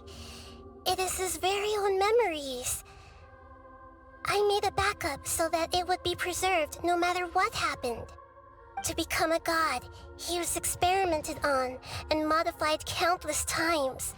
It was brutal torture, and the only reason he was able to survive is that he was a puppet. This memory was extracted from him by the scholars. Presumably, they kept it to have something to defend themselves with. Creating a deity was just the first step. Some of them wanted to be able to control it. That's why they backed up his memory for later use. I buried it deep inside one of my own dreams, and then hid it inside an allegorical story so that it wouldn't be altered. It's hard to believe that this person really existed, let alone that he tried to get rid of us on more than one occasion. Paimon has no memory of him at all. He completely vanished like a puff of smoke. The Balladeer agreed to help me look for information about the Descenders, and although he was unsuccessful, he still helped you. Before he vanished, he confirmed an important detail, that Conria was where your twin first came into this world. We still don't know how the change to Irminsul will affect the senior ranks of the Fatui, but in all likelihood, they won't even remember their own Harbinger. It sounds like Paimon wouldn't like this guy a whole lot if he was still around. But still, Paimon doesn't like the way it all ended that much better. This is why wisdom alone cannot answer all our questions. We look, we see, and we comprehend, but the question still troubles us. So the answer is not everything. People yearn to find the truth and then conquer the troubles they face. When you give someone the truth, you give them a chance to choose their own destiny. To others looking on, this may seem like a pointless endeavor, but for him, the chance to act on his desire to disappear must have meant a lot. Never forget that even when we walk beneath dark clouds along a road filled with suffering, the light of wisdom is always there, guiding us toward a better destination. And that is what you have been doing all along. Yeah, Nahida's right. Cheer up! How about we go get something to eat? We can pick up this heavy conversation again later. Good idea. Paimon, why don't you take her out for a walk to clear her head? You got it! Come on, Traveler! You need to get out of your head for a while. You'll feel much better after taking a walk. Let's go get a snack from one of the stalls in the Grand Bazaar! That'll be sure to lift our spirits. It must be really tough being the only one who remembers all that, but Paimon's always here to help cheer you up.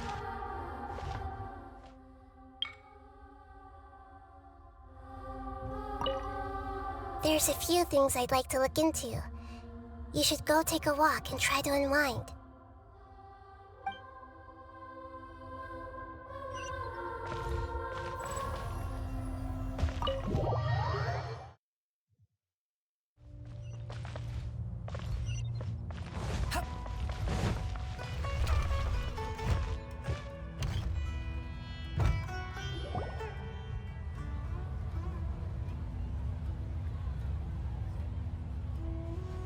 We're here! What should we eat first?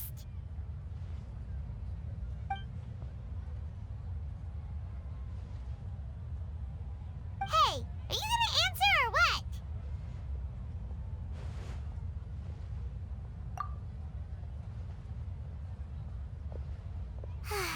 Alright, whatever you want. Well, Paimon will be right here when you figured stuff out. Then we can get something to eat.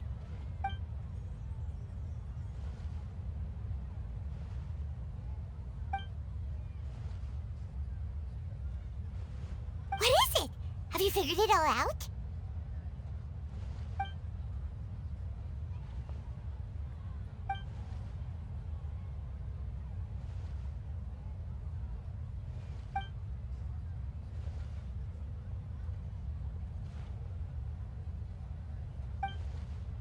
Why'd you jump up all of a sudden?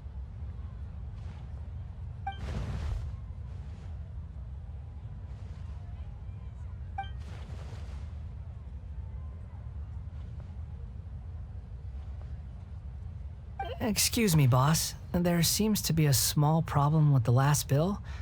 Look, here.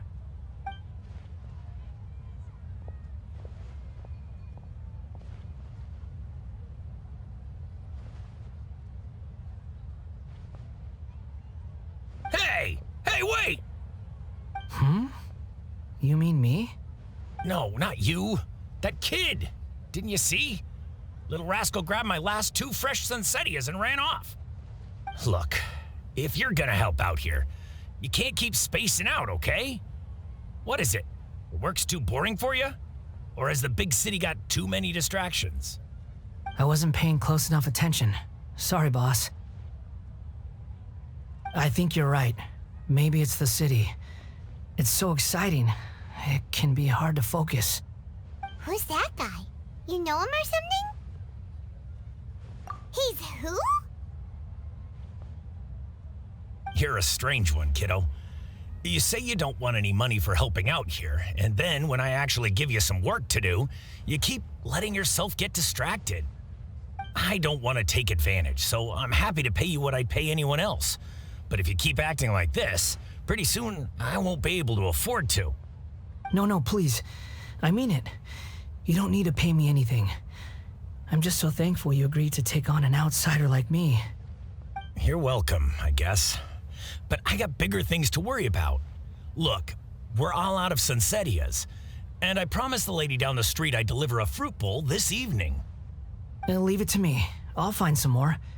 Just a moment. I'll be right back. Stop. I'm gonna level with you, kiddo. I've never met a worker who said they didn't want a wage before. And at first, I got greedy. Couldn't believe my luck. But I figured you'd start asking for something in return eventually. You don't want money. You don't take days off. And in your free time, all I see you do is wander around, taking in the sights. Are you a drifter or something? That's right, I am. We can talk more about that later. First, let me get those fruits you needed. Sunsetius, was it? I'll be right back. Hey, what do we do now? Okay, stay out of sight. Don't let him see you.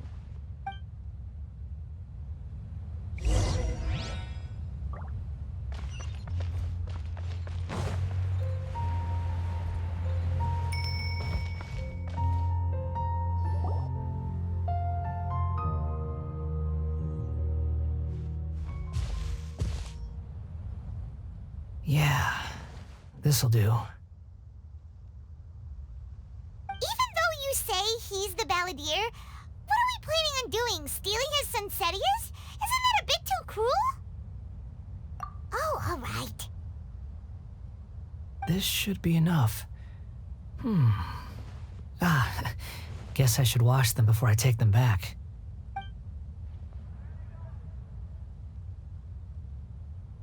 Huh? You two over there.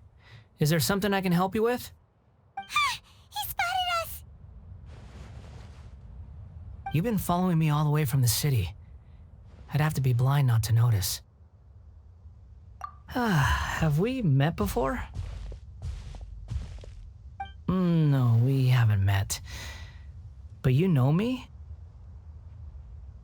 I have no recollection. Are you absolutely sure? Sorry, but I just can't take your word for it.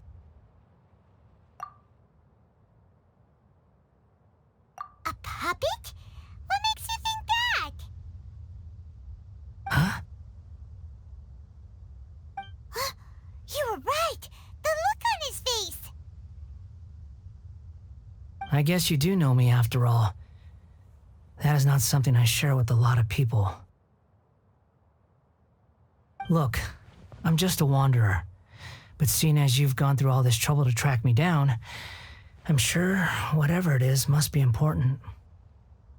Okay, but please let me deliver these goods to my boss first. Are you really working for that guy? He said you don't want any more for it. Is that true?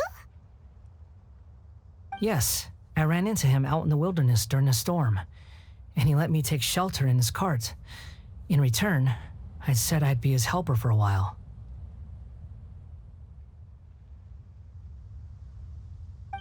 That's oddly nice of you. Let me take these back. Then I'll come with you, okay?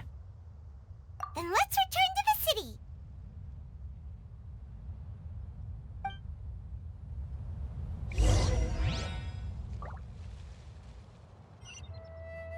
The wind rises.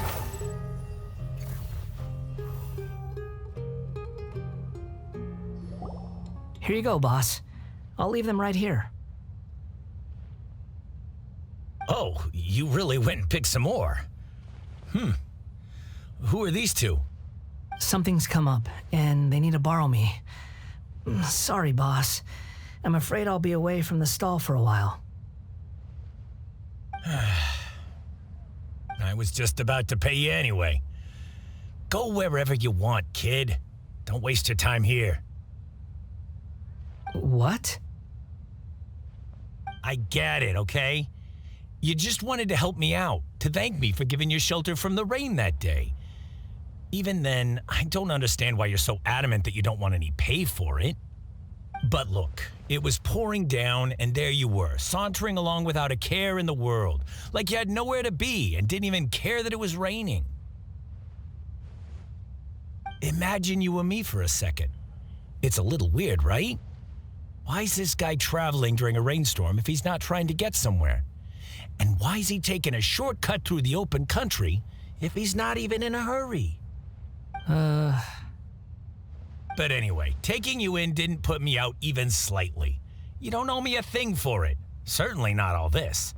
Your time is valuable. You know, you should go live your life. But I don't...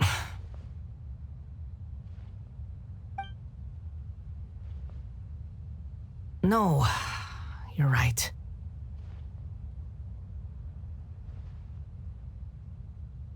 Then I suppose this is where we say goodbye. Thank you again for taking me into the city. Don't mention it, kiddo. I've run into all kinds of characters over the years. I just hope you find your path. Thank you.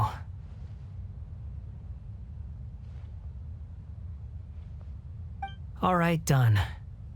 Thanks for waiting for me. We can go now.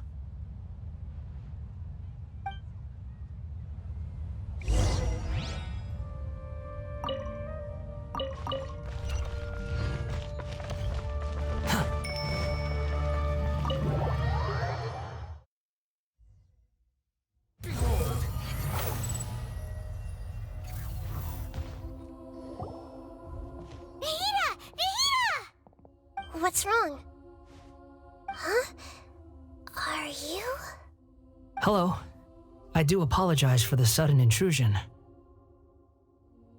We found this guy in the street, but he doesn't seem to remember anything. So, yeah, quite an eventful walk.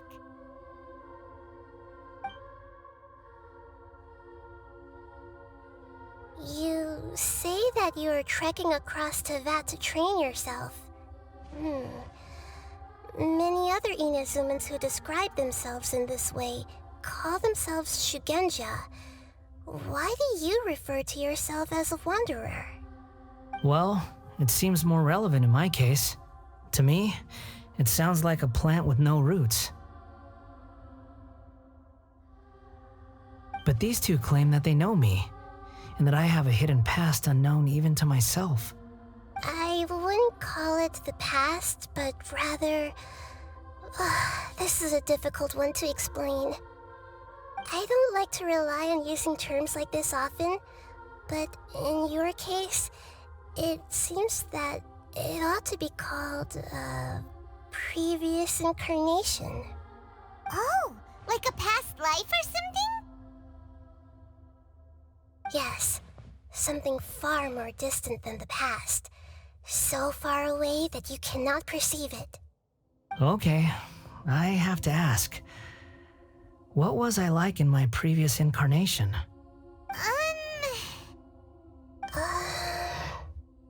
Oh, okay. I see. You want to tell me, but you can't bring yourselves to say it. Looks like I didn't have the most wonderful existence in my previous incarnation. If it's that difficult to talk about, I have no doubt it will be just as difficult to hear, but I'll be able to handle it. Please, tell me the truth. Is truth something you care a lot about? Yes. Then I'll be straight with you. In your previous incarnation, you did many things that would be considered evil. You nearly died because of what other people did, and many died because of you. As a non-human being, you hated gods and humans alike. You drifted from place to place, never able to settle, even where you found status and identity. You adamantly believed that you were missing a heart. Actions rooted in persistence sometimes bear bitter fruit. Sometimes, you have to let parts of yourself go, or you'll never be happy.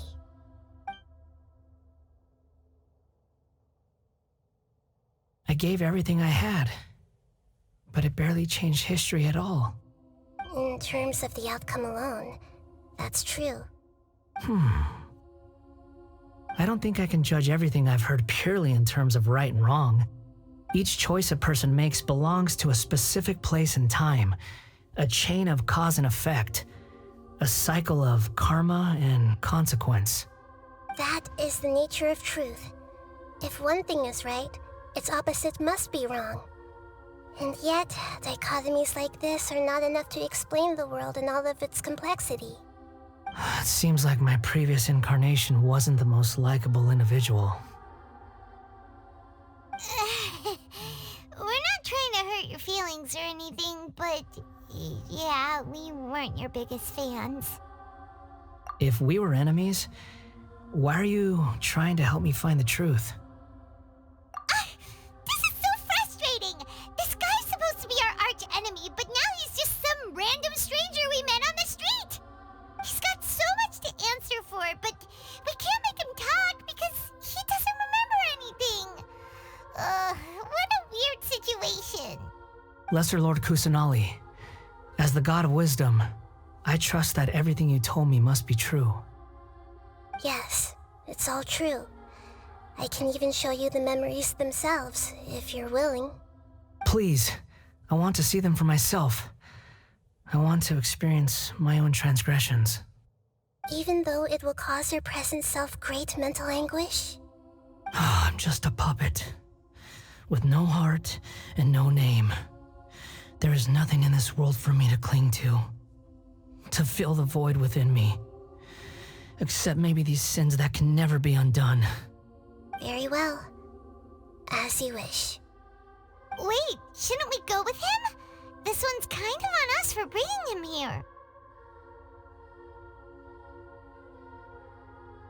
Don't worry.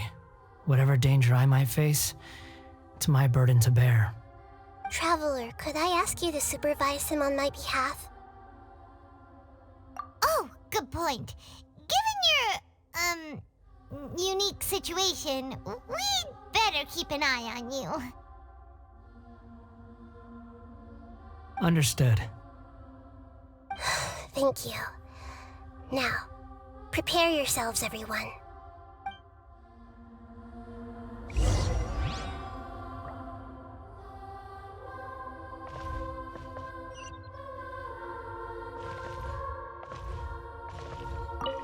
No matter what lies ahead, I'll face it. Whatever it takes. I'm just sorry that you have to join me for the whole thing. It's time to get ready.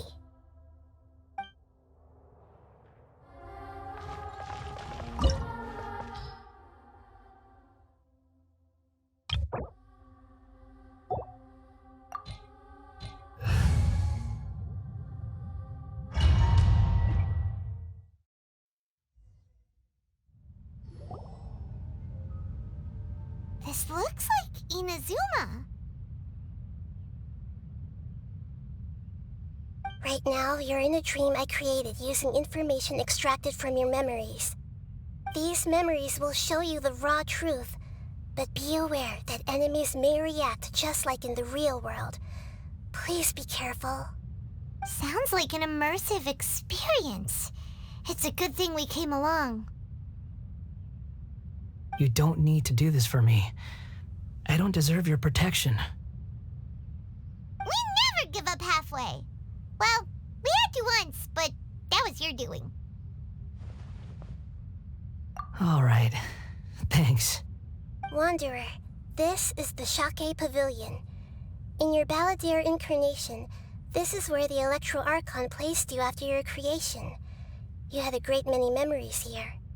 Is that because this is kind of like his birthplace? You could say that, in a sense. You'll see why shortly. I hear footsteps. This place is huge. I can't believe the landslide didn't fill it in. I wonder who built it. The Crystal Marrow Miners? No, there's no way. Look at this exquisite construction work, and so well preserved too. No mining crew would be capable of this. There's someone passed out on the ground. Who are you? You're awake. What happened? How'd you get stuck here? Are you injured? Not a scratch. And these fine clothes. Who are you? This man is Katsuragi, deputy to Torichiyo's adopted son, Mikoshi Nagamasa. He found the balladeer in Shake Pavilion and took him back to Tatarasuna. And the rest is history. Well, it used to be. In the original version of events, Katsuragi was ultimately killed by Nagamasa. Let me get you out of here. Our people are nearby. Hang in there. During the Tatarasuna incident, Niwa was murdered by the doctor disguised as a mechanic. The balladeer, then known as the Kabukimono, disappeared not long after. As the second in command at Tatarasuna, responsibility for what had happened fell to Mikoshi Nagamasa. But Katsuragi had sworn lifelong loyalty to Nagamasa after the latter had once saved his life. At Katsuragi's insistence, Nagamasa killed him to put an end to the Tatarasuna incident.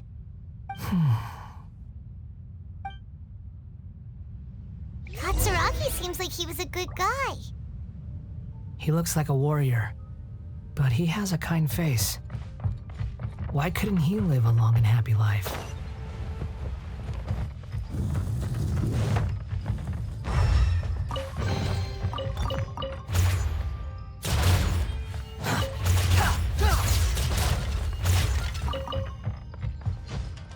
Nagamasa, I found this young guy in a cave sealed off by a landslide. He doesn't remember his name. Well, we need to call you something. I hear the workers are calling you the Kabukimono. That's fine with me. Katsuragi, report to Niwa. Tell him we have someone new joining us.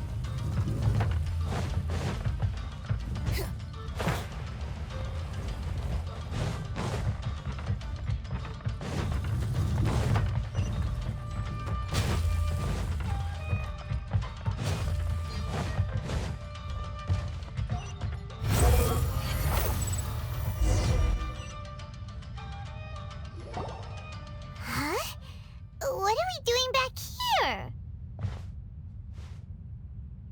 Whoa, this is where you were born? It's pretty, but there's nobody here. I was abandoned, like you. I lived here for a while at first, but there's nothing for us here. We can't stay. Okay. I heard my mom and dad used to make swords, but the factory manager died, and then my dad got sick.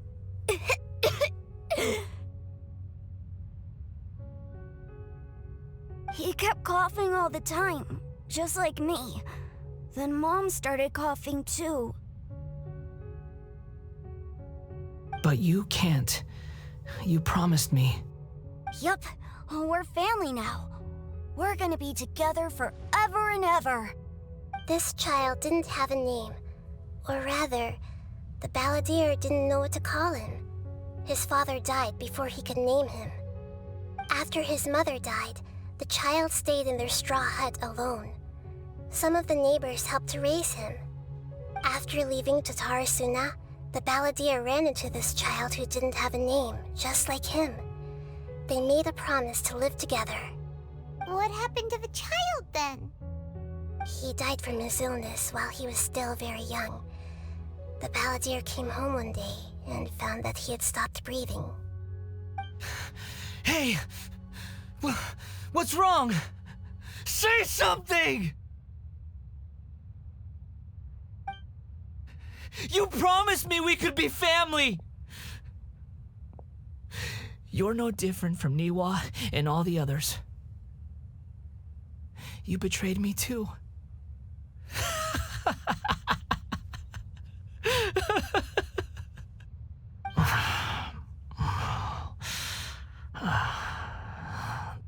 The voices have gone. It looks like the memory ends here. Let's keep going.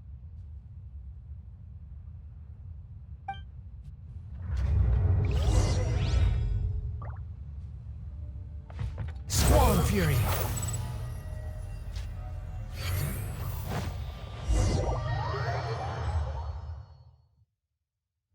You do realize you're blocking my path.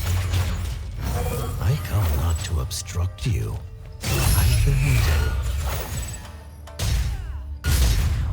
What you are truly is a weapon.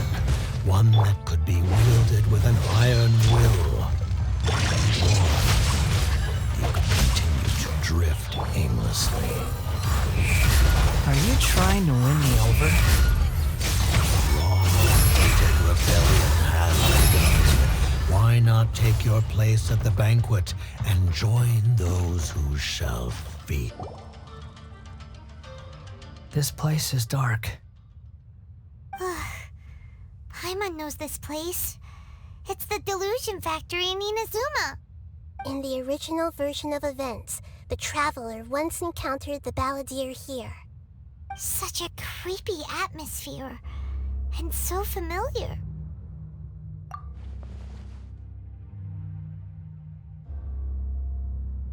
Hey, look over there! Well, well, my fair lady. Is this rundown factory and these incompetent fools all for me?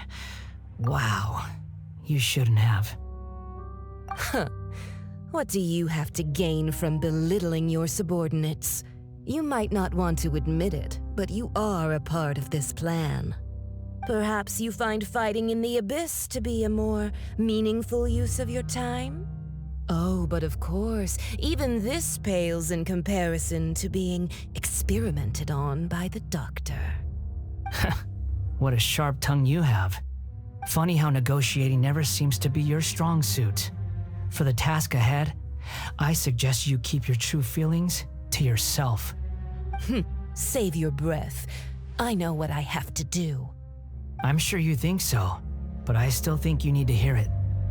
Don't start thinking you're invincible, and don't let your emotions get in the way. Surely you're not worried about me. I just can't have you getting in my way. You and Child never fail to find ways to complicate things. I'm merely lighting a little fire in this chaotic nation. But you, being tossed out like trash, must make you want to destroy it completely. Do you remember the last time you were here? That was a lot of swordsmiths you killed. I'm sure the descendants of the Raiden Gokaden are still suffering the consequences now. Look at you. Oh, don't get so sentimental. Now, give that poor little tongue of yours a rest and stop pretending like you're above everyone else. Bye then. See you at the victory feast. Poor little tongue? She's playing with fire talking to me like that. Who does she think she is? Forget it. Someone might find me here any minute now. I should prepare to give them a warm welcome.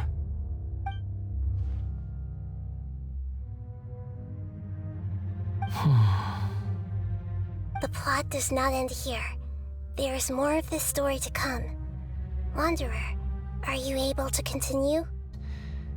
Please don't worry about me. Why are you staring at me in silence? Can't you think of a nicer way to express yourself? I'm under no obligation to be nice to you. Besides, I thought nothing mattered to you except results in your own interests. Isn't that right, witch? Muddle-headed puppet. You're only number 6 because you can take more abuse than other humans. Do you really count that as an asset? You're about as much fun to be around as a raging inferno. But before we murder each other, it'd be best if we finish our duties.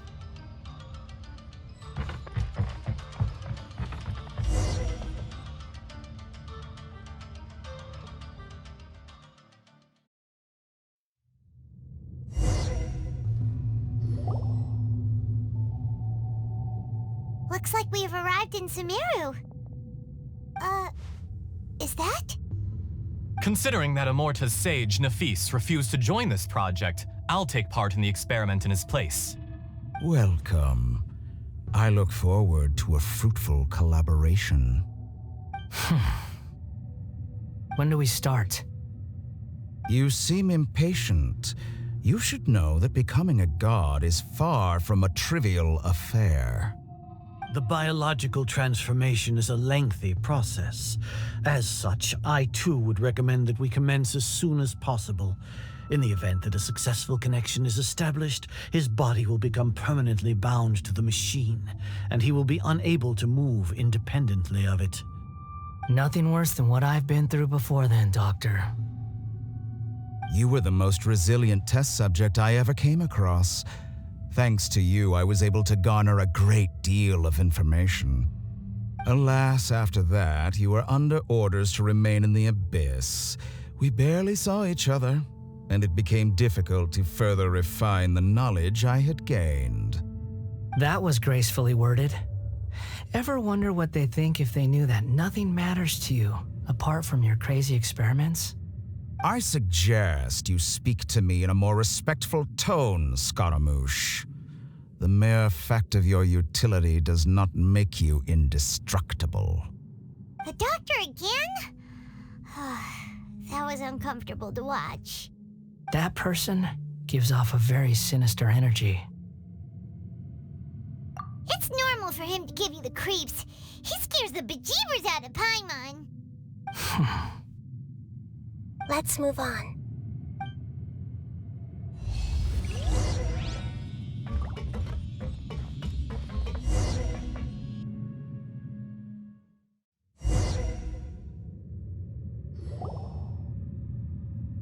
You're a god. Do you think I'm evil?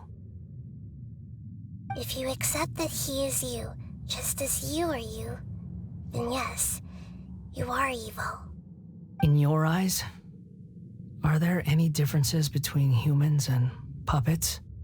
Do you think there are any differences between your present self and your previous and future incarnations?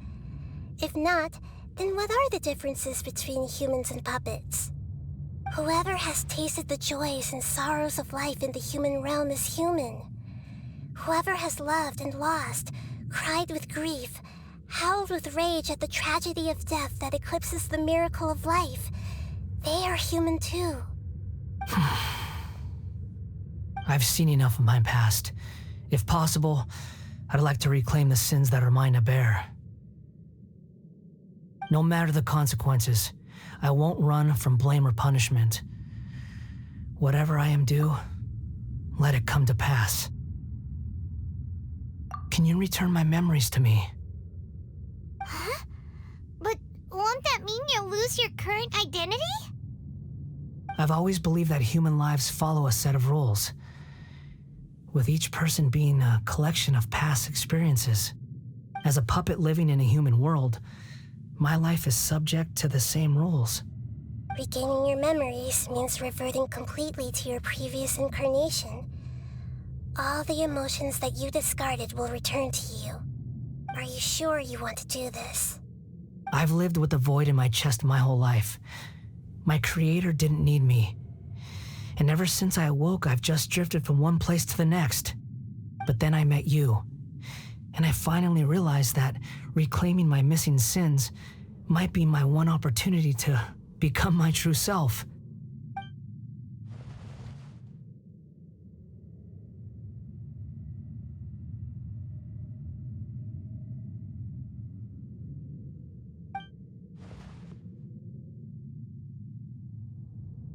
I've always felt I have an innate tendency to yearn for something more, in a way that goes deeper than for most people. But for all my soul-searching as a Shugenja, I've never fully understood it. Looking at it now, it seems that I brought this curse upon myself. So I beg you, grant me this opportunity to gain a purpose, to change my destiny, and end my wandering. Very well. Since your mind is made up, I will return to you that which is yours.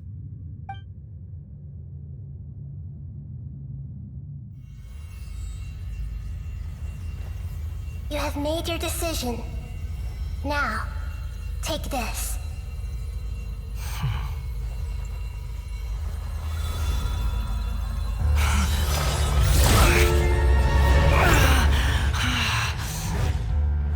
set him free.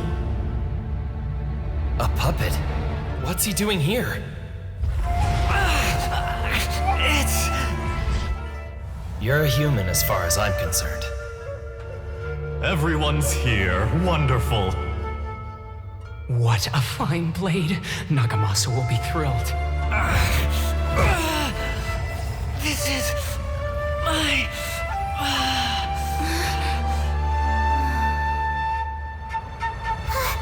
Is he alright?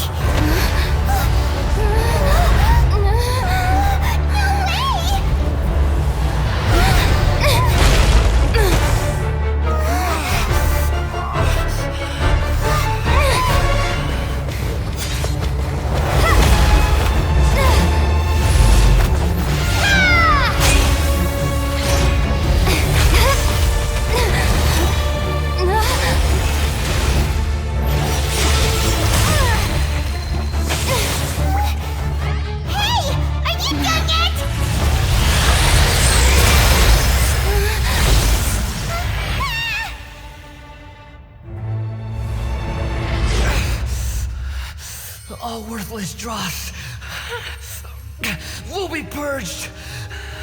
That's why this won't be the end.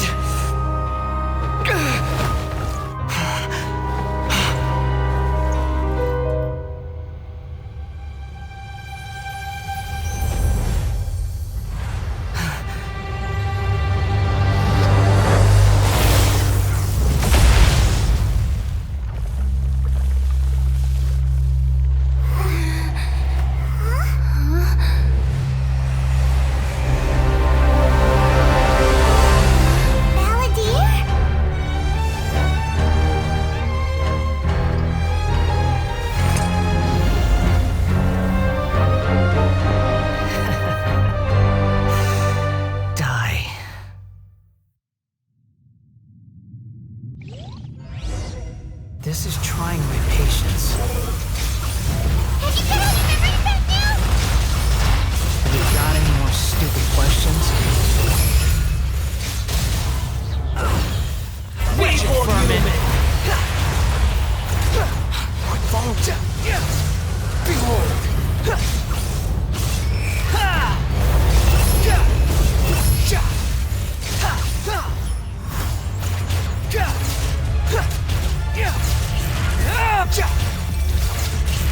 At my command, you shall fall.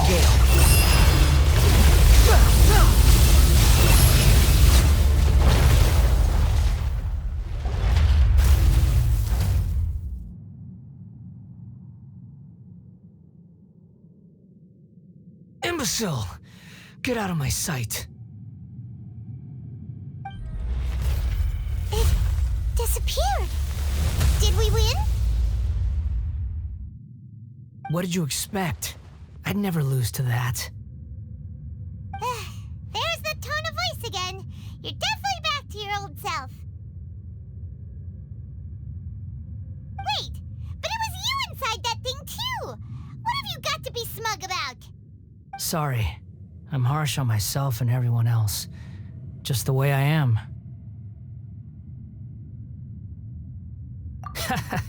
You sound like you're concerned about me.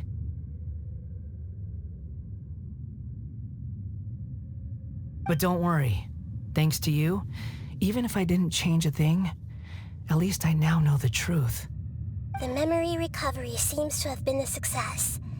This dream has served its purpose. Come on. Let's continue this outside.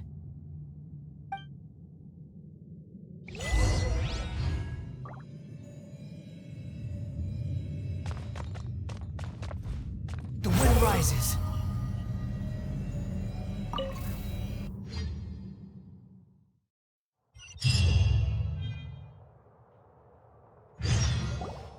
Welcome back, Traveler, Paimon, Balladeer. It feels like we just went on a really long journey. Paimon's exhausted. You don't like being addressed by that name? It's fine. But I was just thinking, I should probably change it. After learning about everything the doctor did, There's no way I can carry on using a name connected to him. I'm not planning on returning to the Fatui, and they wouldn't take me back anyway. Recent events will have affected a lot of people, and they might not even remember who the 6th is. So, you're quitting the Fatui for good? It's like you said, Lesser Lord Kusanali. Everything may look futile, but it wasn't completely meaningless. At least I made a lot of people forget about me. But that doesn't mean your own past has disappeared. Of course. And your main goal, for which you gave up everything you had, you weren't able to achieve it. I hope you can see and understand that. Changing the world, changing the past, changing the fates of other people, these are not simple things to accomplish. What you are looking for is complete annihilation. But this is just a fantasy. Even if the Balladeer is removed from existence, the world will not heed your will. Indeed. How ridiculous. Do you regret doing all that when you've gotten so little in return? Even if I'm completely worthless, there's nothing in the world worth regretting. Lesser Lord Kusanali, you purposely left that information in Irminsul, didn't you? Yes, and I took pains to make sure that you'd acquire that information naturally. Why would you go to such lengths? You trying to win me over too? In all honesty, your past experiences have made you a useful asset to Sumeru and to me. Winning you over was indeed a part of my plan. But before that, I wanted to tell you the truth about your past. If all I wanted to do was use you, then I'd be no different from the doctor.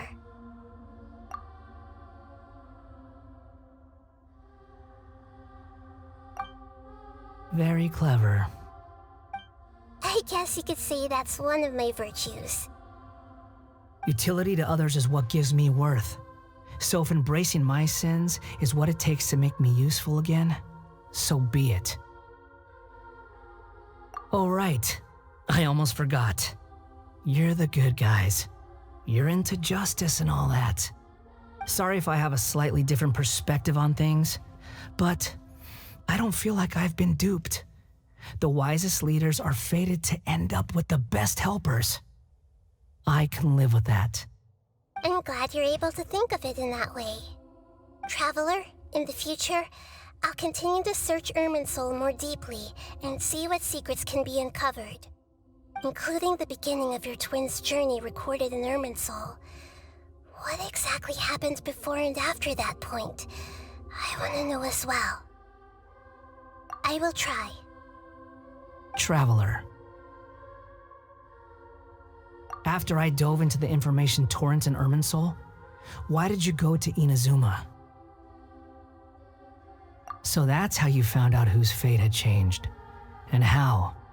Well, whatever your reasons, you did me a favor, and I'll do everything I can to pay it back.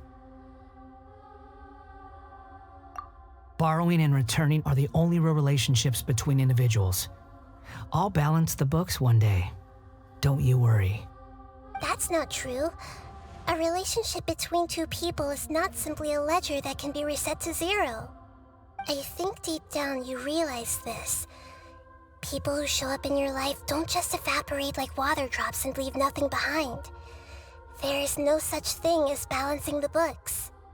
Some things in this world can never be brought back, and they can never be changed, which is why there is emotion in the human world. Everything that you feel is real and lasting, and whatever is missing in you will not be made whole. To be human is to live with imperfections. You can choose whether or not you want to be human. But humans can't live without a heart, can they? Anyway, I gave up trying to become a human a long time ago. You understand what pain is perfectly well, even without a heart. You're just bearing your feelings. The past is set in stone, but you can keep moving on. And the longer your future lasts, the shorter your past will become, until one day, it is but a tiny fraction of your life. Sounds like you've got a future planned out for me. Everything's ended up being pretty darn complicated. Paimon doesn't even know where to start, but the most important thing now is that you need to follow Nahida. Otherwise, all our efforts will have been for nothing.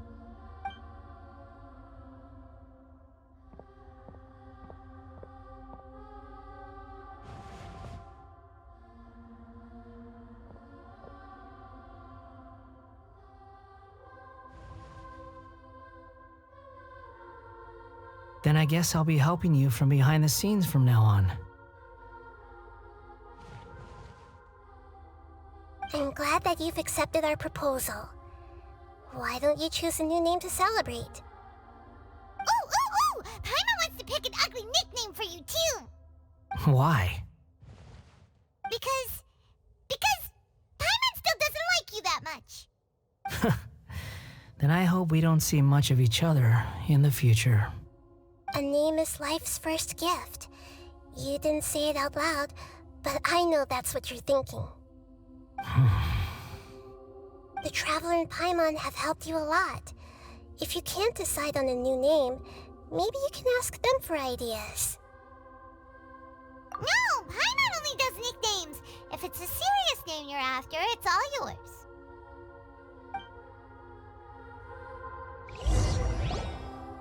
Have you got anything?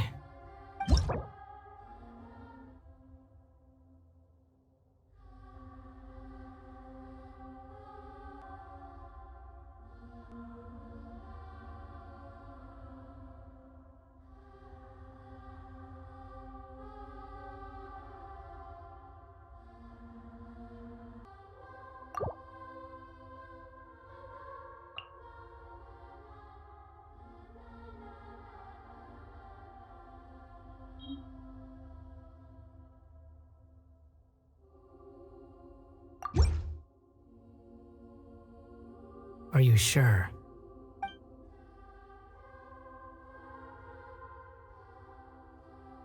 Oh, all right. If you say so. There. Now you have a name of your own. What about a nickname? Are you done yet? Still thinking. Stop rushing me! Take your time. I don't need to see you again until you've thought of one. Everyone who manipulated me and made me suffer will have to pay the price. You mean the Fatui? The doctor, at least. Now that your stance has changed, I believe your future path will change accordingly. But it won't be immediate. You still need some time to compose yourself. One more thing. There are still some descendants of the Raiden Gokuden living in Inazuma. Some of them know. Well, they ought to know about the connection between Raiden Gokuden and myself. I don't plan to leave Sumeru for the time being. If you see them in Inazuma, please tell them that I was the one responsible for the Raiden Gokuden's downfall. Even though the events have been erased from the world, they still deserve to know the truth. I see. That is up to you. Huh? But if we do that, then... It's fine. Let them stab their blades into my chest if they so desire. Maybe that's how it always should have been.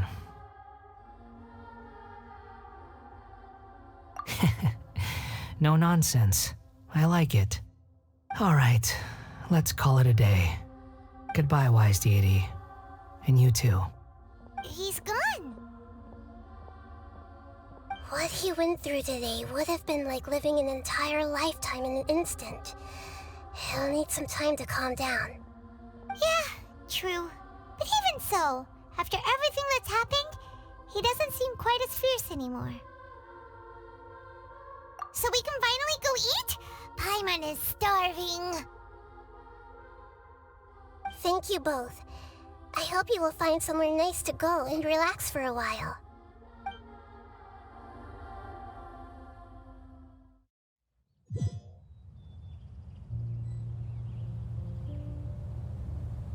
I've got it! I can end my novel with some words from Mikoshi Nagamasa. You mean because everyone else in the story is dead? Yeah, I heard that Mikoshi Nagamasa died at a ripe old age. He's the perfect fit to be the narrator of the epilogue.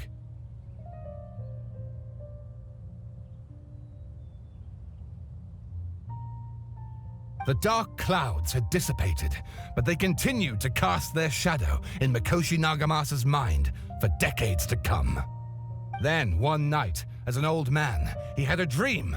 On the night when that prized blade, the Daitatara Nagamasa, was forged, the people rejoiced, and there was painting, dancing, and drinking. All these expressions of joy melted down in the furnace fire and turned into red clouds that rallied around the final sunrise that Mikoshi Nagamasa saw in his lifetime. Life is a story too long to be told, a journey that you must walk to behold.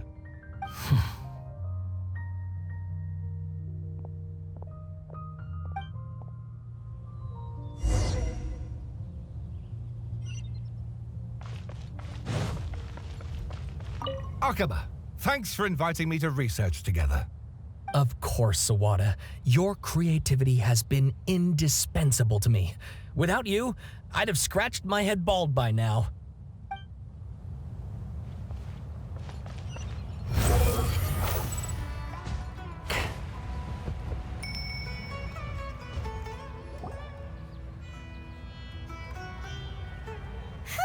It's about time we had a break. As soon as you stop, all the tiredness and hunger comes rushing back. Wow, great! Huh? Look at that vase. Did someone break it while they were cleaning the room or something? But Paimon doesn't remember there being a cleaner.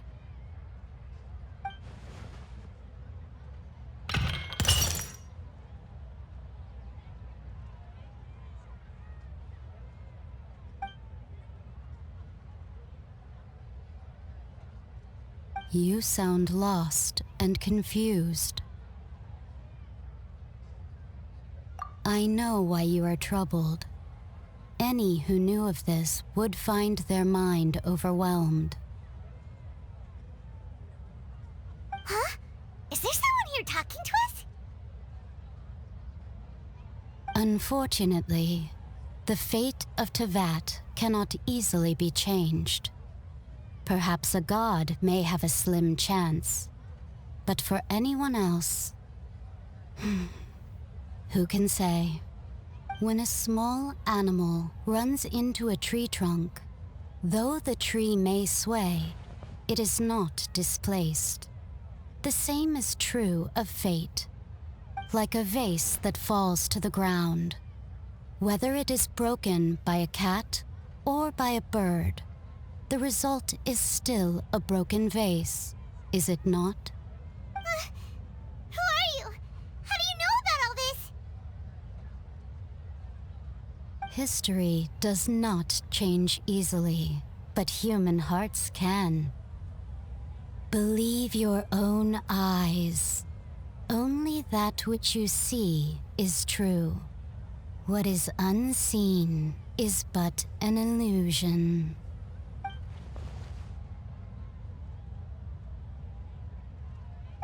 The voice has disappeared. And who the heck was that? And what were they doing coming out of nowhere and saying all that scary stuff?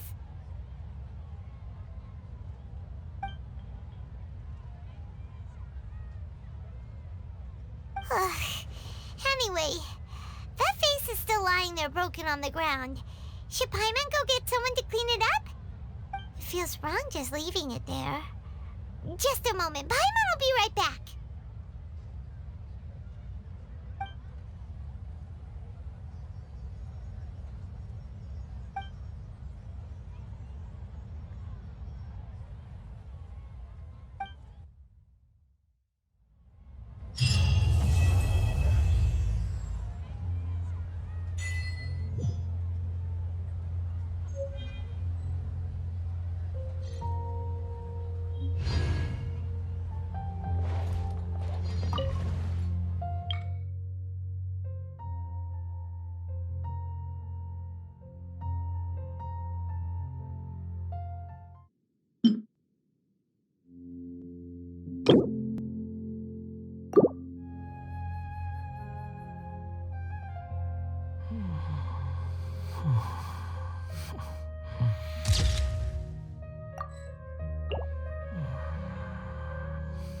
Hmm?